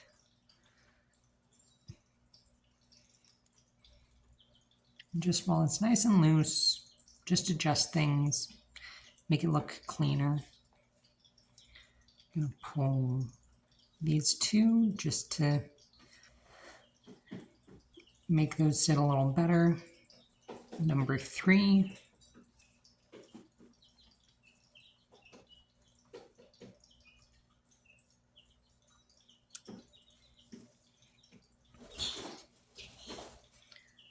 Give the other 2 a quick cinch. And that one. And finally, number 4.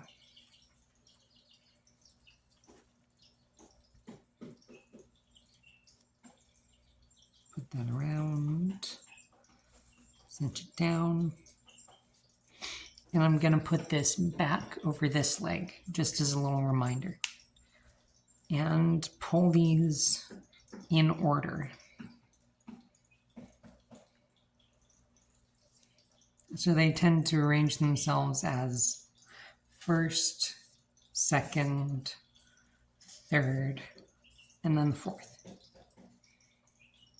So that's looking pretty clean. I'm going to take 4, put it through the eye just to secure it, because I have in the past had issues with the fall hitches loosening.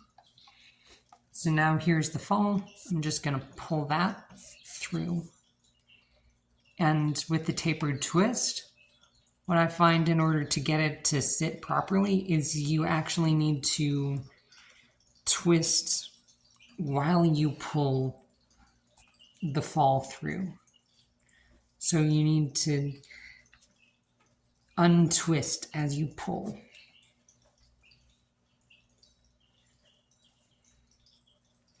Because like that is built up excess twist. So just as you pull, be untwisting to get it to sit a little nicer.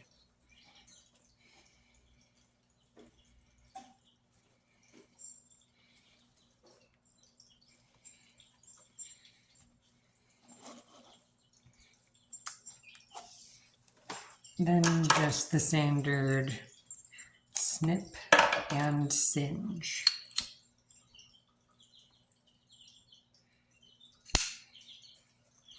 And press those in, make them a little clean. Make sure they don't fray, because it's a mess if you forget to melt these. Just a little bit and press that. So now is the point where I cut this 2-foot fall, measuring from the end of the fall hitch down to 2 feet.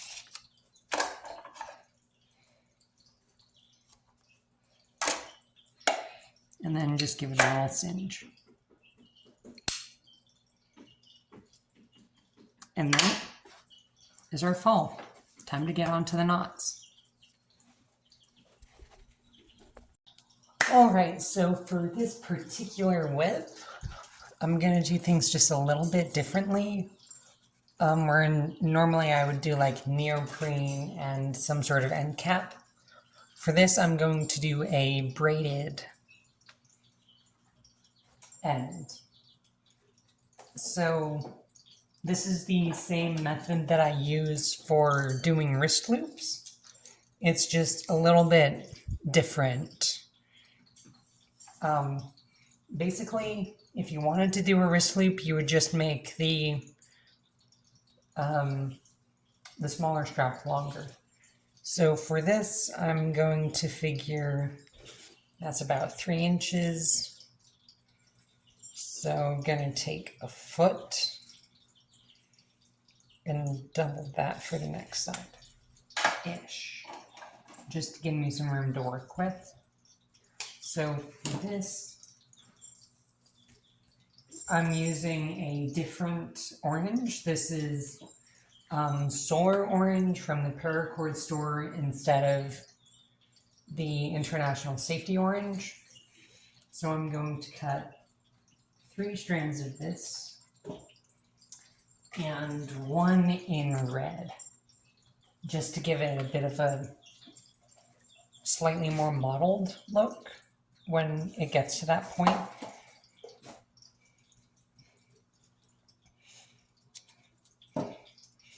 And going to pull all of the core strands out of these 4.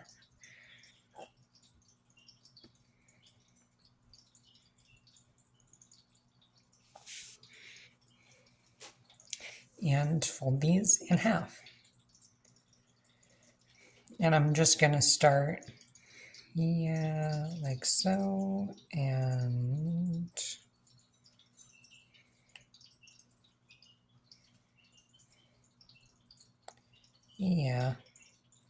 that'll probably look fine when it's done up.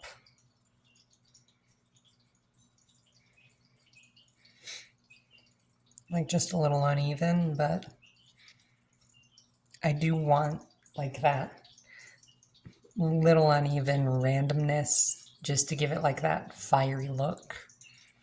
So this is the start that I'll be using for this 8 plat just to achieve that look. And just tighten these down a little bit to make it neat.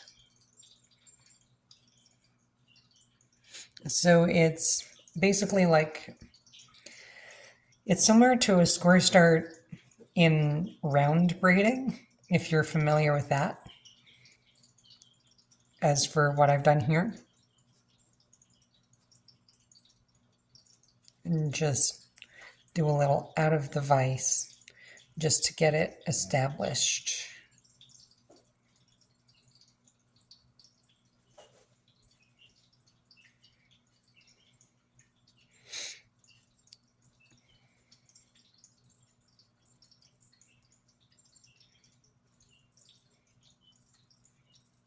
So now that I've got a little bit of length, I'm going to put this just the tip into the vise and do a normal 8 plat.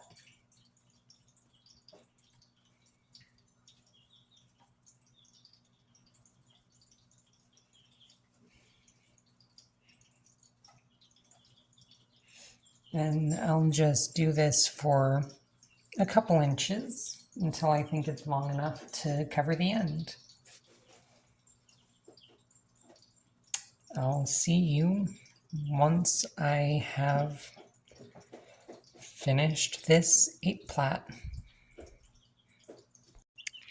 Peepers are peeping, being little cuties.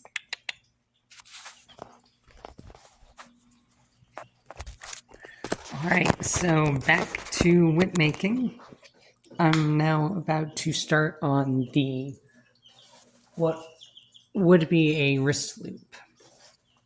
So for this, I'm going to cut, that's like a foot, double it, cut a little extra,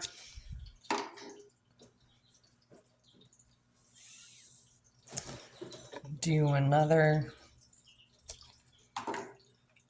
And for this one, because normally I would just do 2, but for this I want to fill it in a little more, so I'm going to cut another roughly a foot. And then got all of these 3 strands.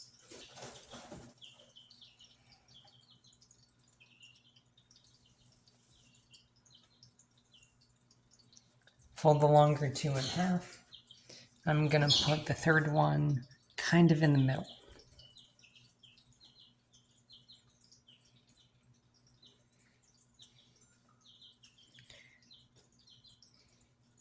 So that's what it's looking like. Gonna go the top left, under, over, top right, under, over.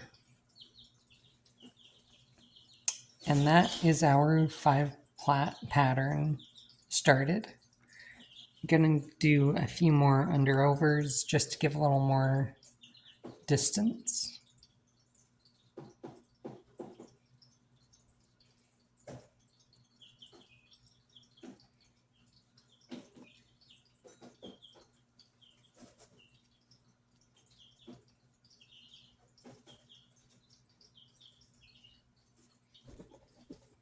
And now I'm gonna put this in the vise.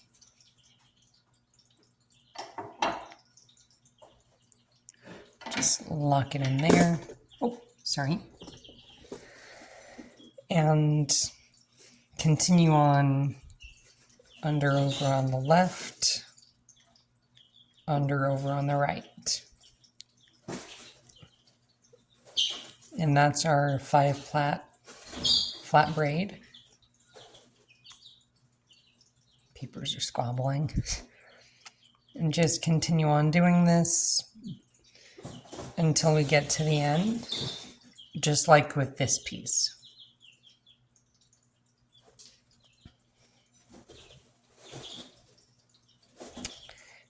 And I will meet you back up towards the end. Okay, here we are. With the end of the whip, I just took off the tape. Now I'm going to take the 8 plat section, lay it on top, and I think, let's do that section. I think that'll look good. Yeah, like so. And I'm just going to take some artificial sinew and just press that flat, hold that down, and just bind a little bit to start. Just pull that to be a little more snug.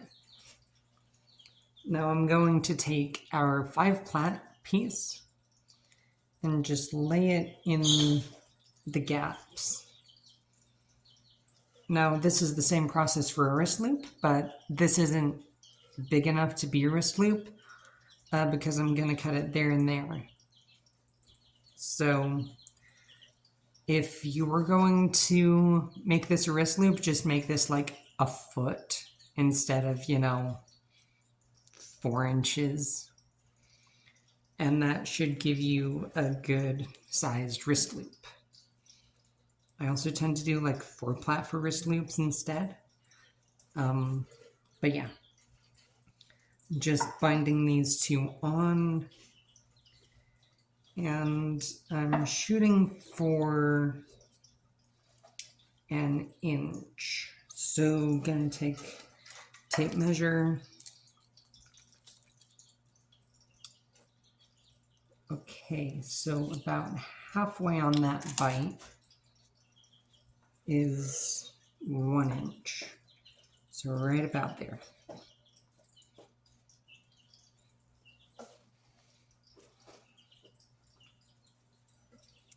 I'm just gonna do a few more wraps to secure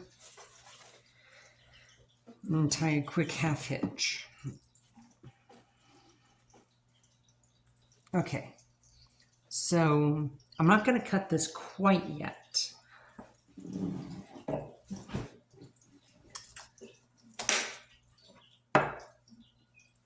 So let's see. My nails are elsewhere. So I use wire nails now instead of staples, pneumatic staples, because it was always a hassle to get the pneumatic thing going and use the stapler. Just using wire nails is so much easier.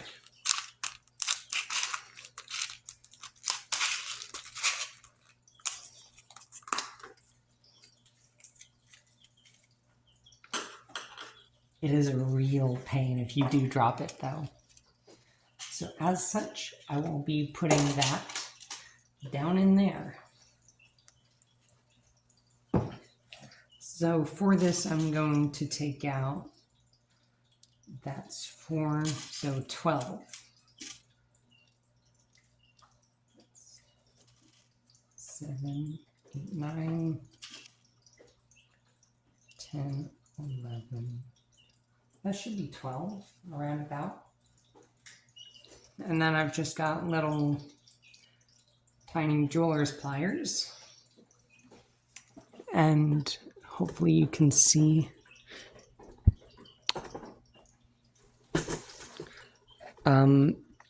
I've got my wire nail held in my pliers.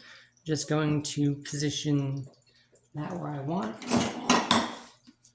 Take a hammer and just tap that in.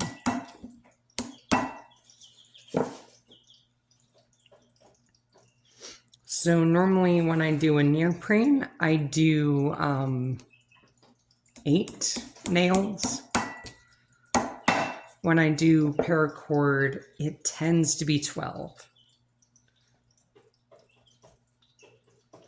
So for there, or 3 so far.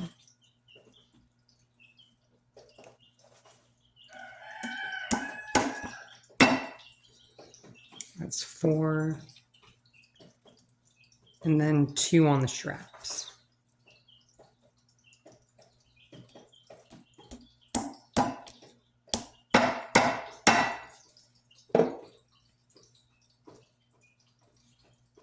Come on. Thank you. Sounds like the rooster's woken up.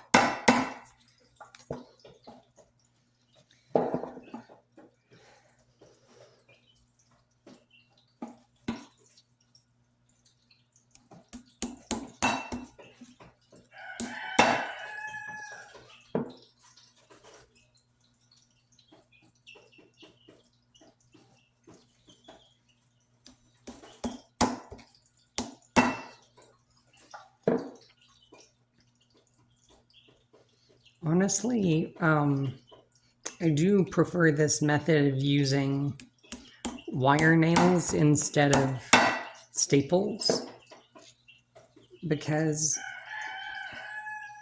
it makes it a lot easier to see exactly where I'm putting them. And I find it's a lot more controlled than using a staple gun or the pneumatic.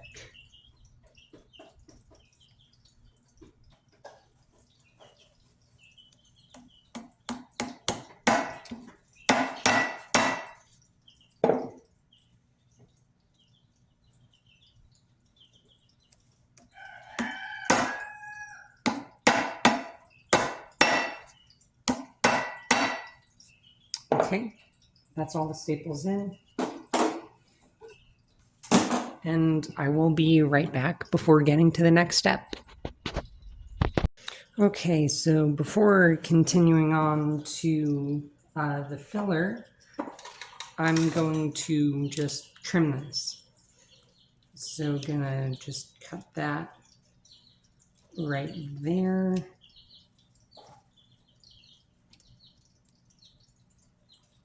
And there. So that's what had been the wrist loop. Now I'm just gonna melt that down to get rid of the fray and just make it a little more rounded and even.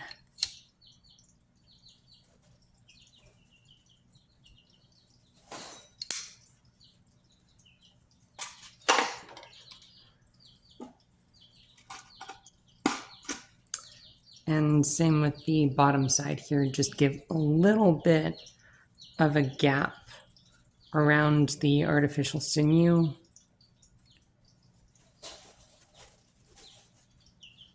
Give a little tension. And just carefully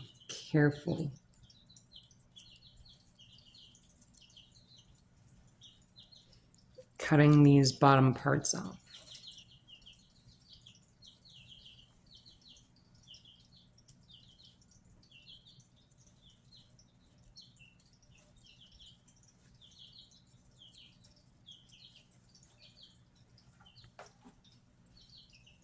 So this is just a tail that can come off.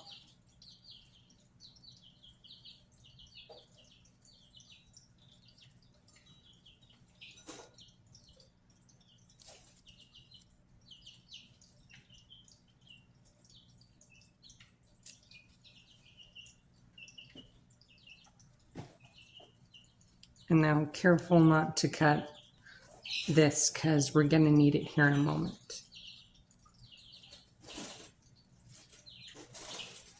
Okay, so those are all trimmed down. I'm going to take my lighter again. Just clean up this bottom edge too. Just melt, press it in, make it a little more clean. Right the way around.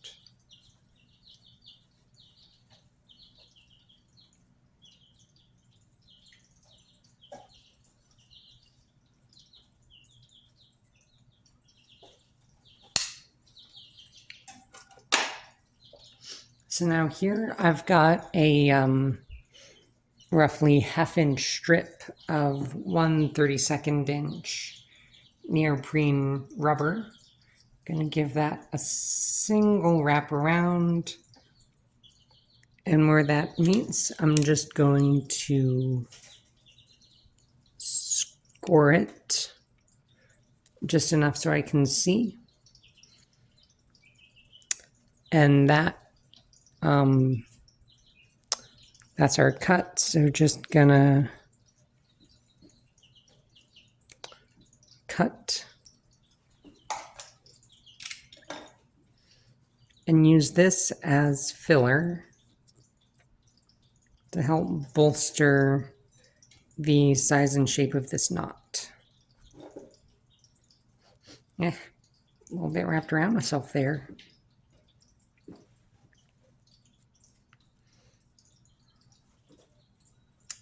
Gonna shift that up just a little and wrap this on.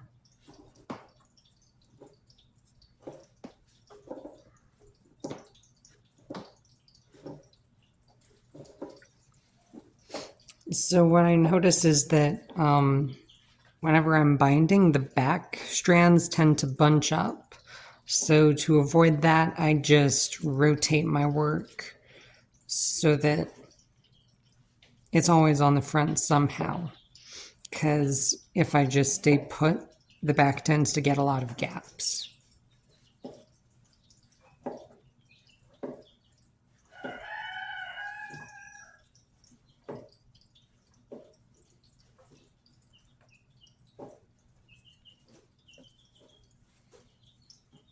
Okay.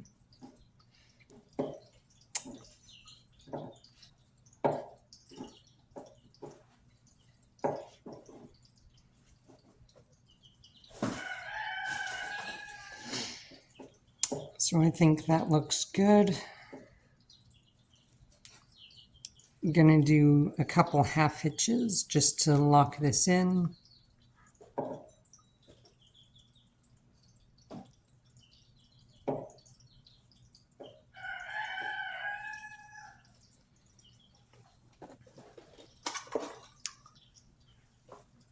Give the sinew a little melt and press that in. So now this is our heel knot foundation, and it is ready for a knot. The babies just keep growing up so fast.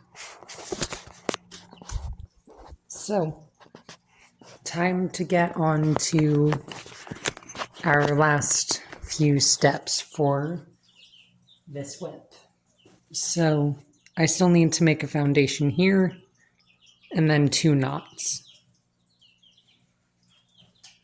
I'm going to get started on the heel knot, and again, I'm going to use this solar orange. I'm going to pair it with black. So for this, I'm going to do herringbone knots. I'm going to pull about a wingspan of each, so about 6 feet. Yeah, there. And this is way more than we need for the heel knot. But I'm going to just take the scrap and use it for our transition knot.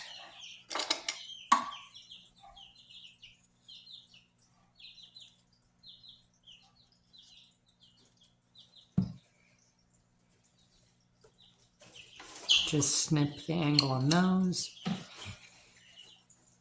Sorry for the noise. Peepers are being rowdy today.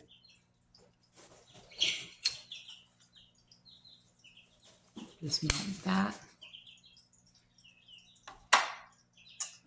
So that is our strands cut. I'm gonna start with the black one. Do just a normal 6x7. So this is the same method that if you've seen Nick Schrader's herringbone video, this is just that.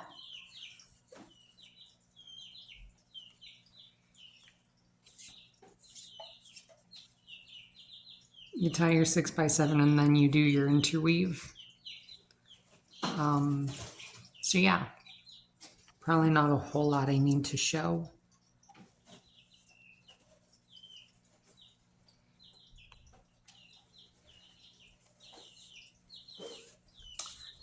Got my strand. Where did you go? There you go.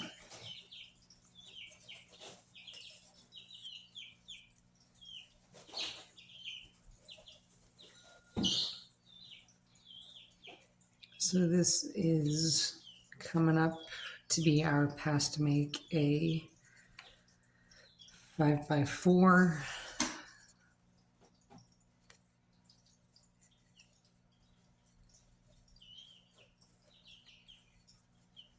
Now start to do these 7x6.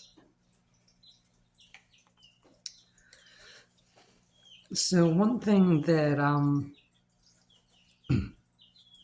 kind of struck me in the Nick Schrader tutorial was him talking about expansion pass.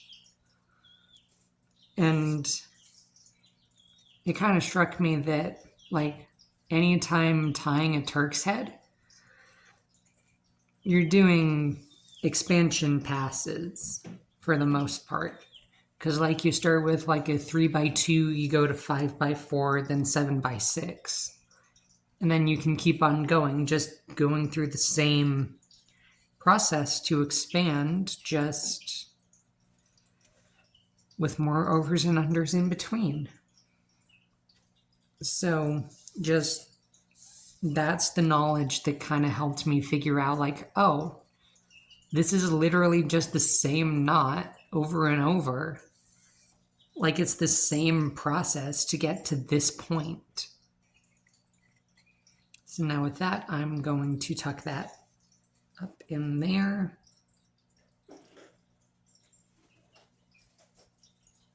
And I'll just, you're getting into trouble there. Cat's just playing around with a jar. Just pull that up there, and then we'll work out the slack once this is tied. Now I'm taking the orange, placing that onto the needle, and I'm gonna go from this one where it goes in, these two strands, and count 4 to the left. So 1, 2, 3, 4, and go into the left of that strand. Yeah. So just leaving a longer tail here will make pulling the slack out just a little bit easier towards the end.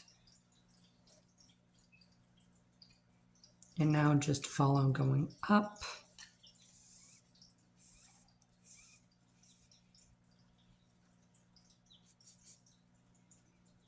Under the cross.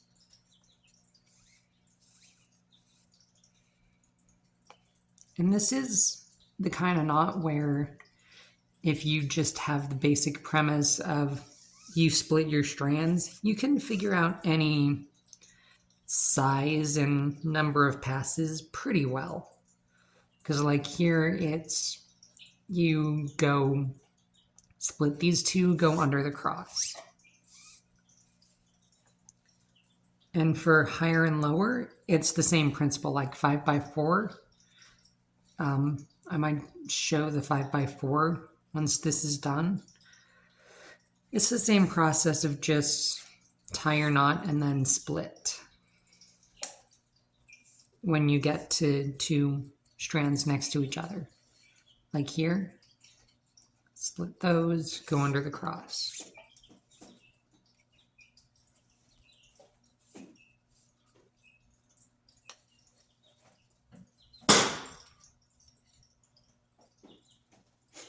Cat's still trying to cause chaos.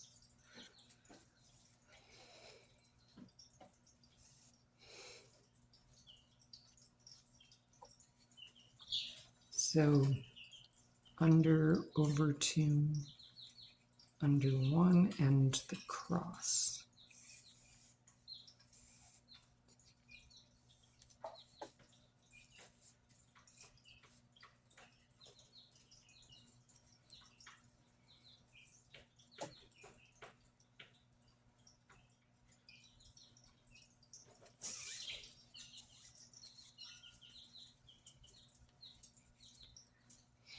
Hey Penny, you want to come be in the video?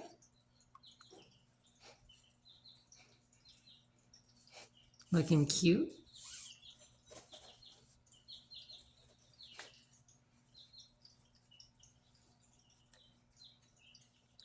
Just a little interlude for our cute little pupper, Penny. Say hi.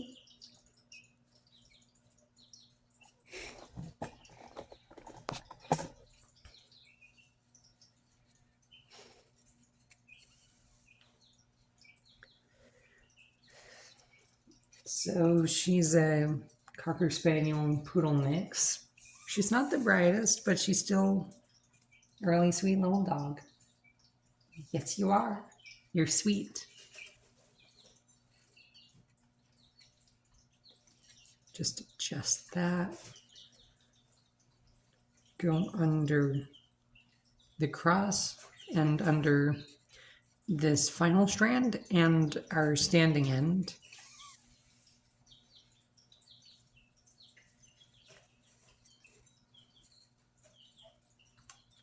Just keep on going. So I know I'm not really going that in depth, mostly because there are more detailed videos out there and descriptions of what this is and how to do this that I don't think I would be able to give proper justice to.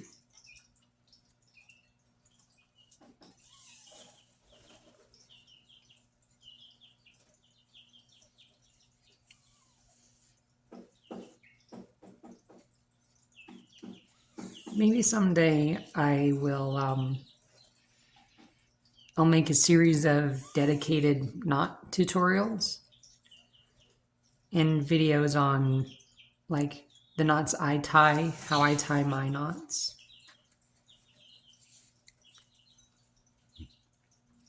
Just try to give any helpful tips for any new people who might want to start learning this craft or learn a new style of knot.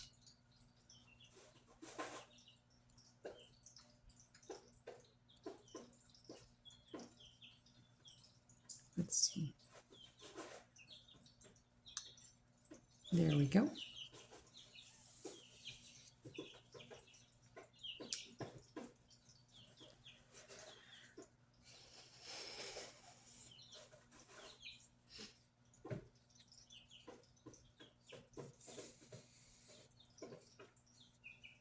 Coming up near the end, this should be the final pass.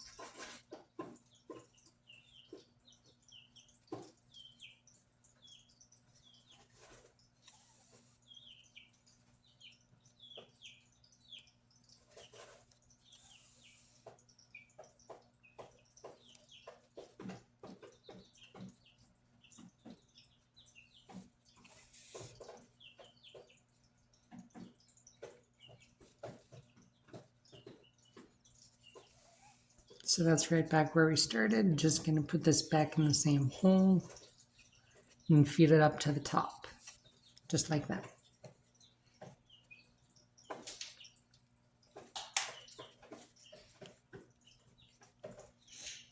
Now I'm going to take my whip, just slide this down,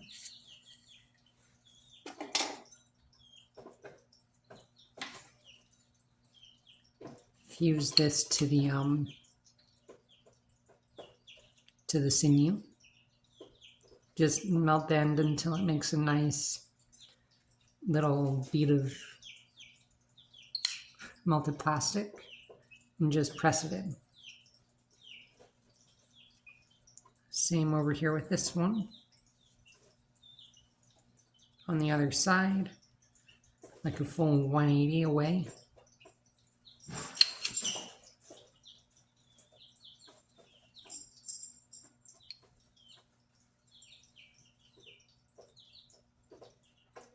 Just melt in that.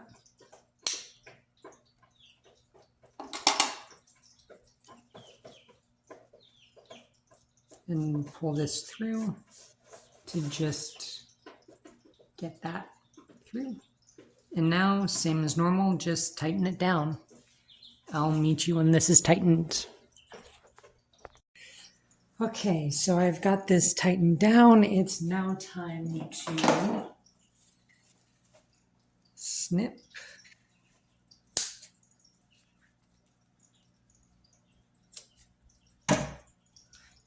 Put those up in a moment. Just give that a little melt. Press that in. Give this a little melt.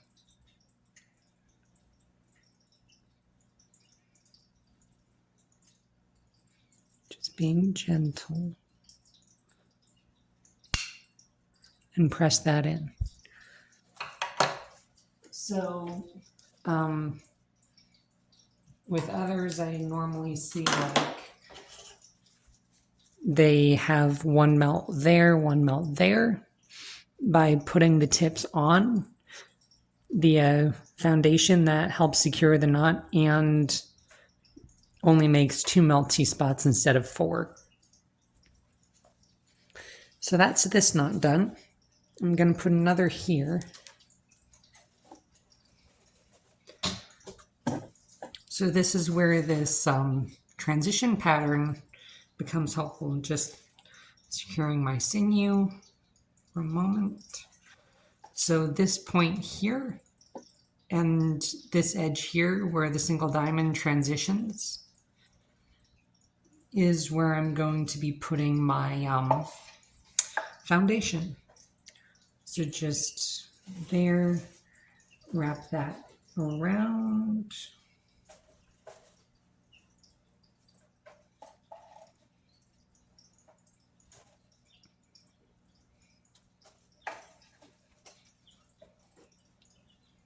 Give it a few to anchor.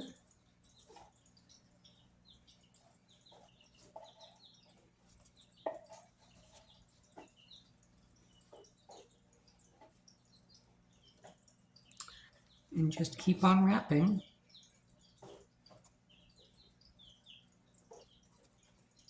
So yeah, you can see there where it kind of bunched up because I was just focusing on one side. Gonna turn this around, make it a little easier. And just wrap until I get a few layers.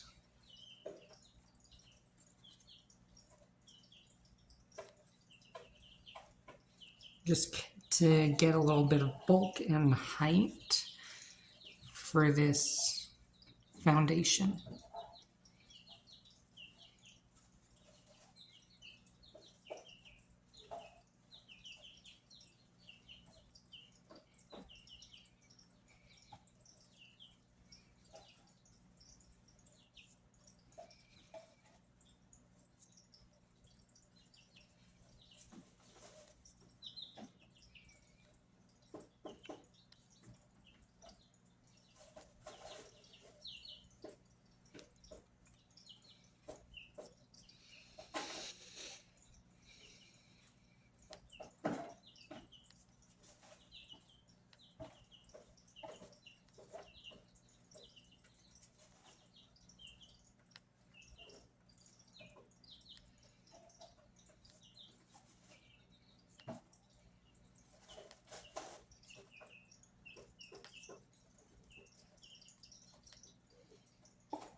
Okay, I'm gonna wrap this now.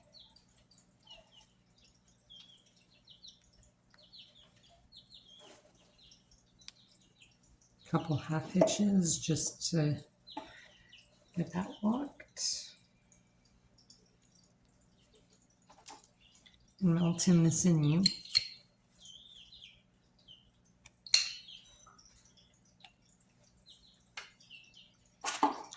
So that is our transition knot foundation. Where did my strands go? Ah, they're already up here. Sorry about that. I'm a little slow today.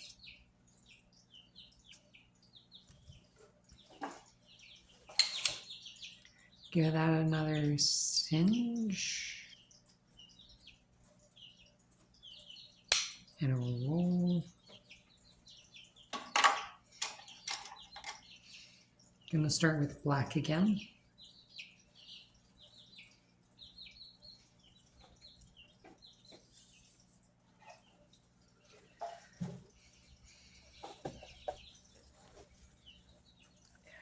Just got a little twisted up on the end there. So for this, I'm going to very loosely, that's a lot more slack than I need. Just very loosely tie this around so that I still have room to move it up and down to secure the ends.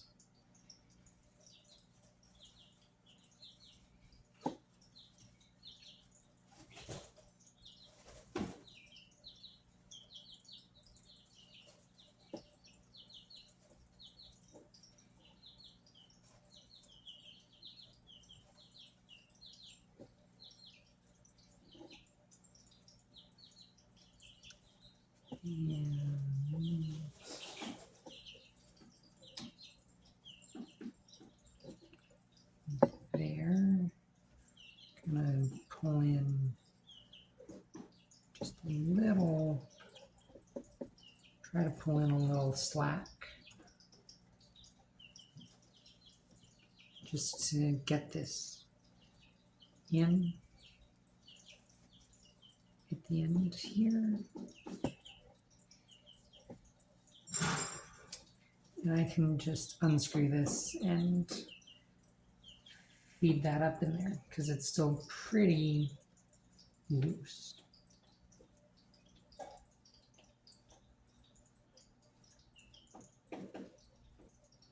Gonna feed in a little more slack just to keep this nice and loose.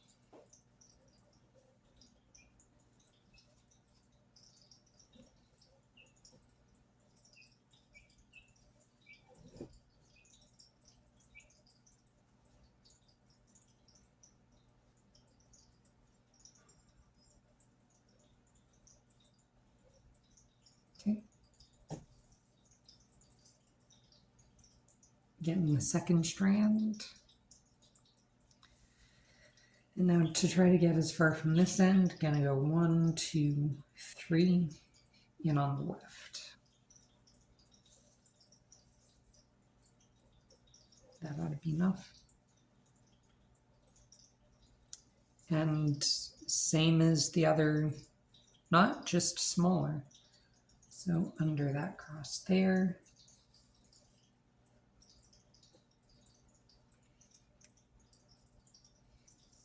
And this is going to go a lot quicker than the 6x7 did because this is a smaller knot.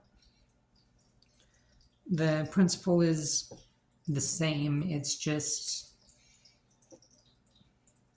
shorter.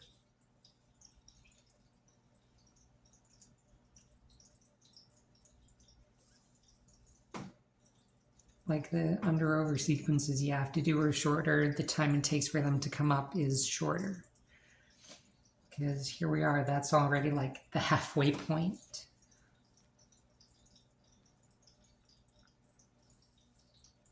Hope I'm staying in frame for this.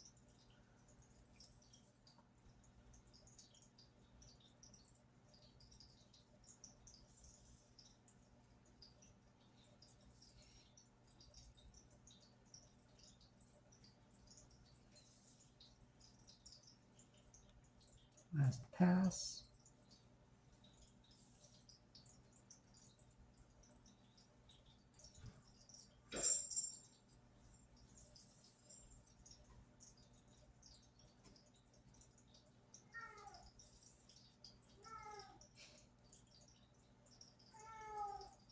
Oh, second to last.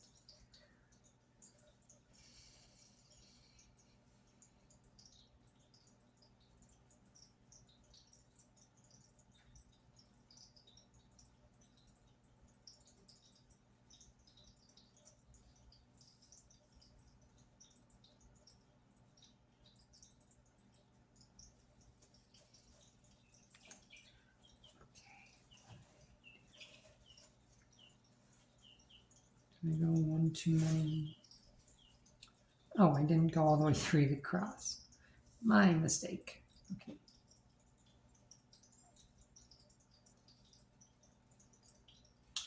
Yeah, that's how it should be. Okay. Just feed that up to the top. Slide this knot a little bit down.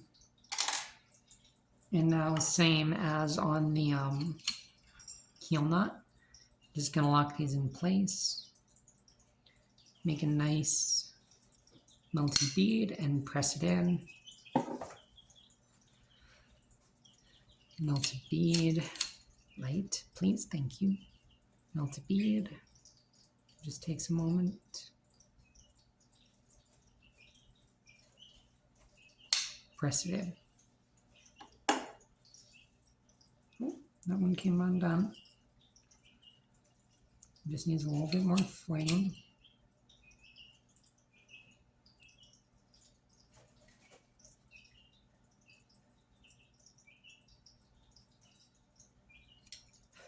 Here we go.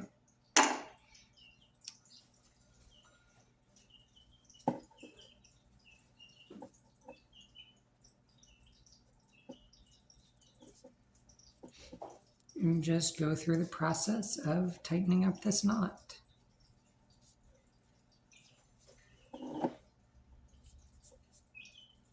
Should be pretty quick.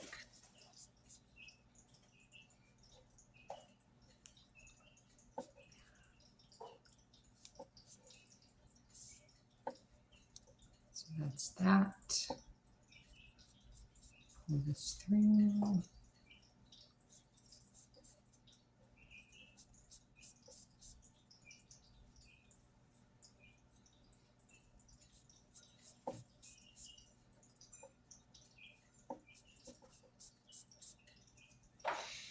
So this is the basic principle for just look to see where the strand leads to, and then just pull it through until it cinches down. And I'm probably going to tighten this 2 times just to get it nicely tightened and looking good. So yeah, that's the basic principle. And I'll see you in a moment. All right, gotten my second pass done. Just gonna give these a snip. A quick knot.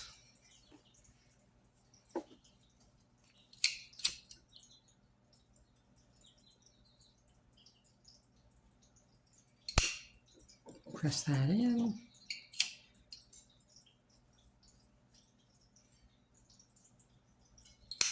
And press that in. So now that is our knots done. And this whip is now ready to be waxed. I'll see you then. All right, so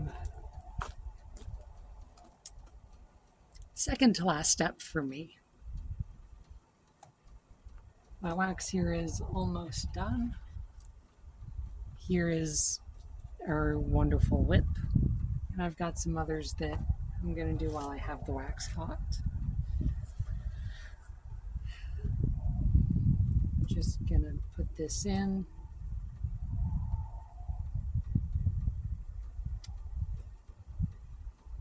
It might need a moment because there's a skin forming around the whip. That's honestly not unexpected because it's been sitting here for maybe half an hour. The whip is cold, the wax is hot, or the wax hasn't fully heated up, so that's a normal thing you can see, is just like the wax solidifying on the surface of the whip. But there's some bubbles starting. The skin is starting to melt and let the wax flow on in.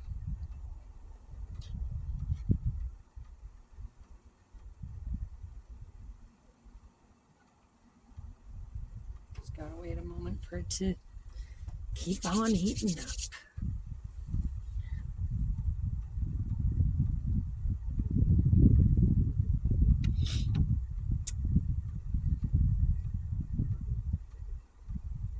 So I don't really know what all I can say about waxing whips, because,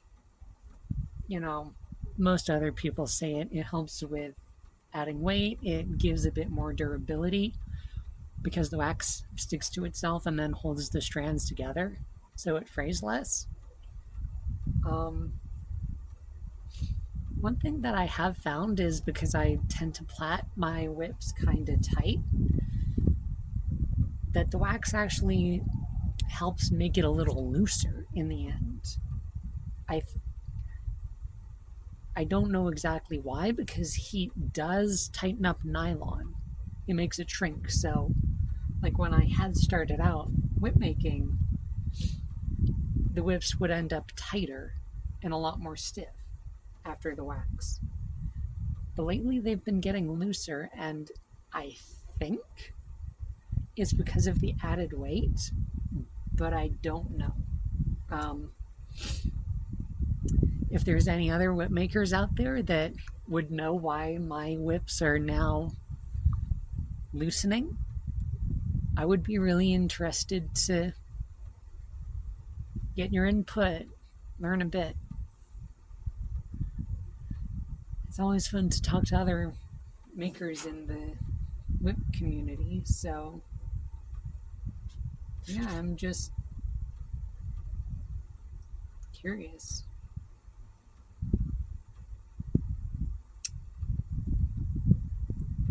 So it's almost there, just needs a little more time to heat.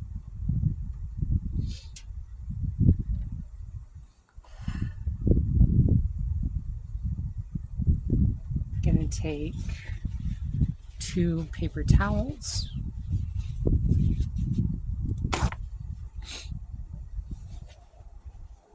fold them together, then fold them in half.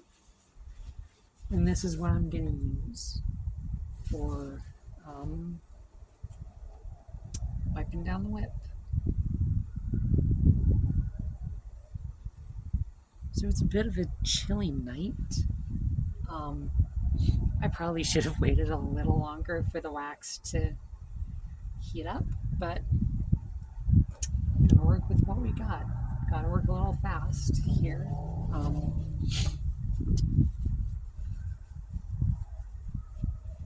Because when it's cold out and the wax is cold too, it has a tendency to harden really quickly and create that skin when it hits the cold air.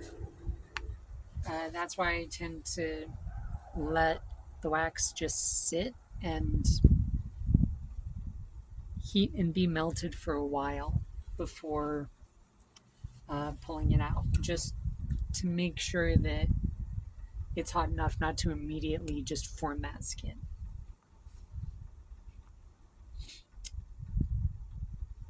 Not seeing a whole lot of bubbling. Yeah. So I'm going to call that good. I got to work fast.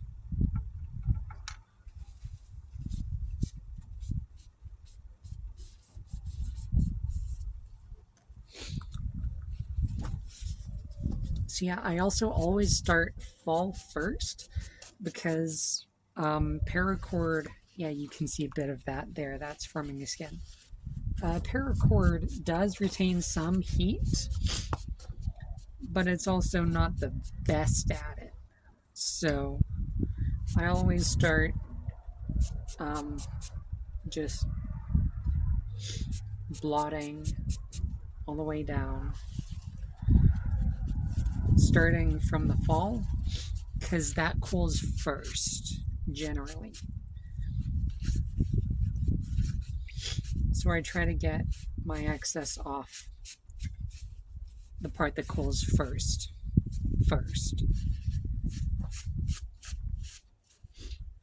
Okay.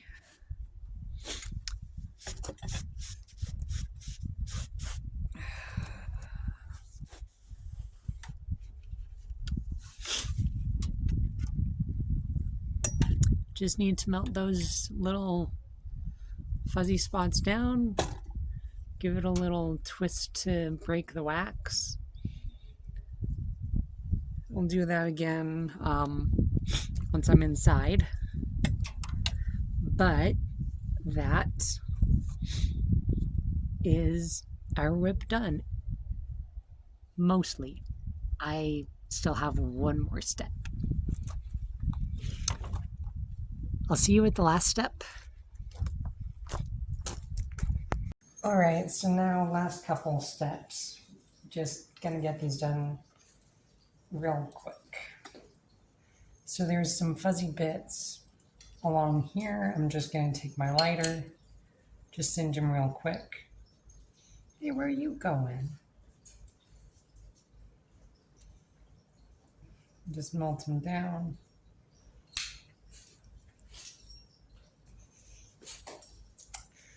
Gonna take my cracker.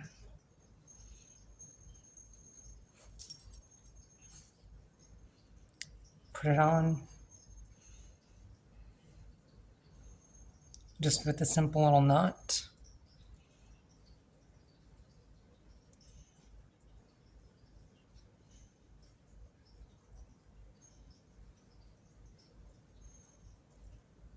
Pin that down. And now, for the most important step, this is a new addition. Might need to be done later, but I will go fetch the cat. Okay. Coffee.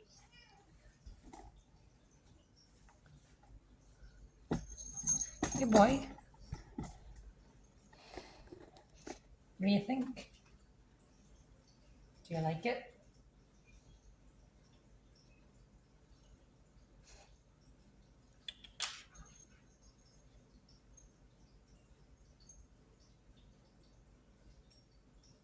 Looks like approval.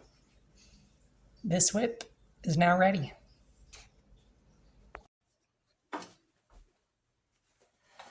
All right, I hope you enjoyed this little walkthrough of how I made this whip. It was all in all pretty fun to make and pretty fun to show how I did it.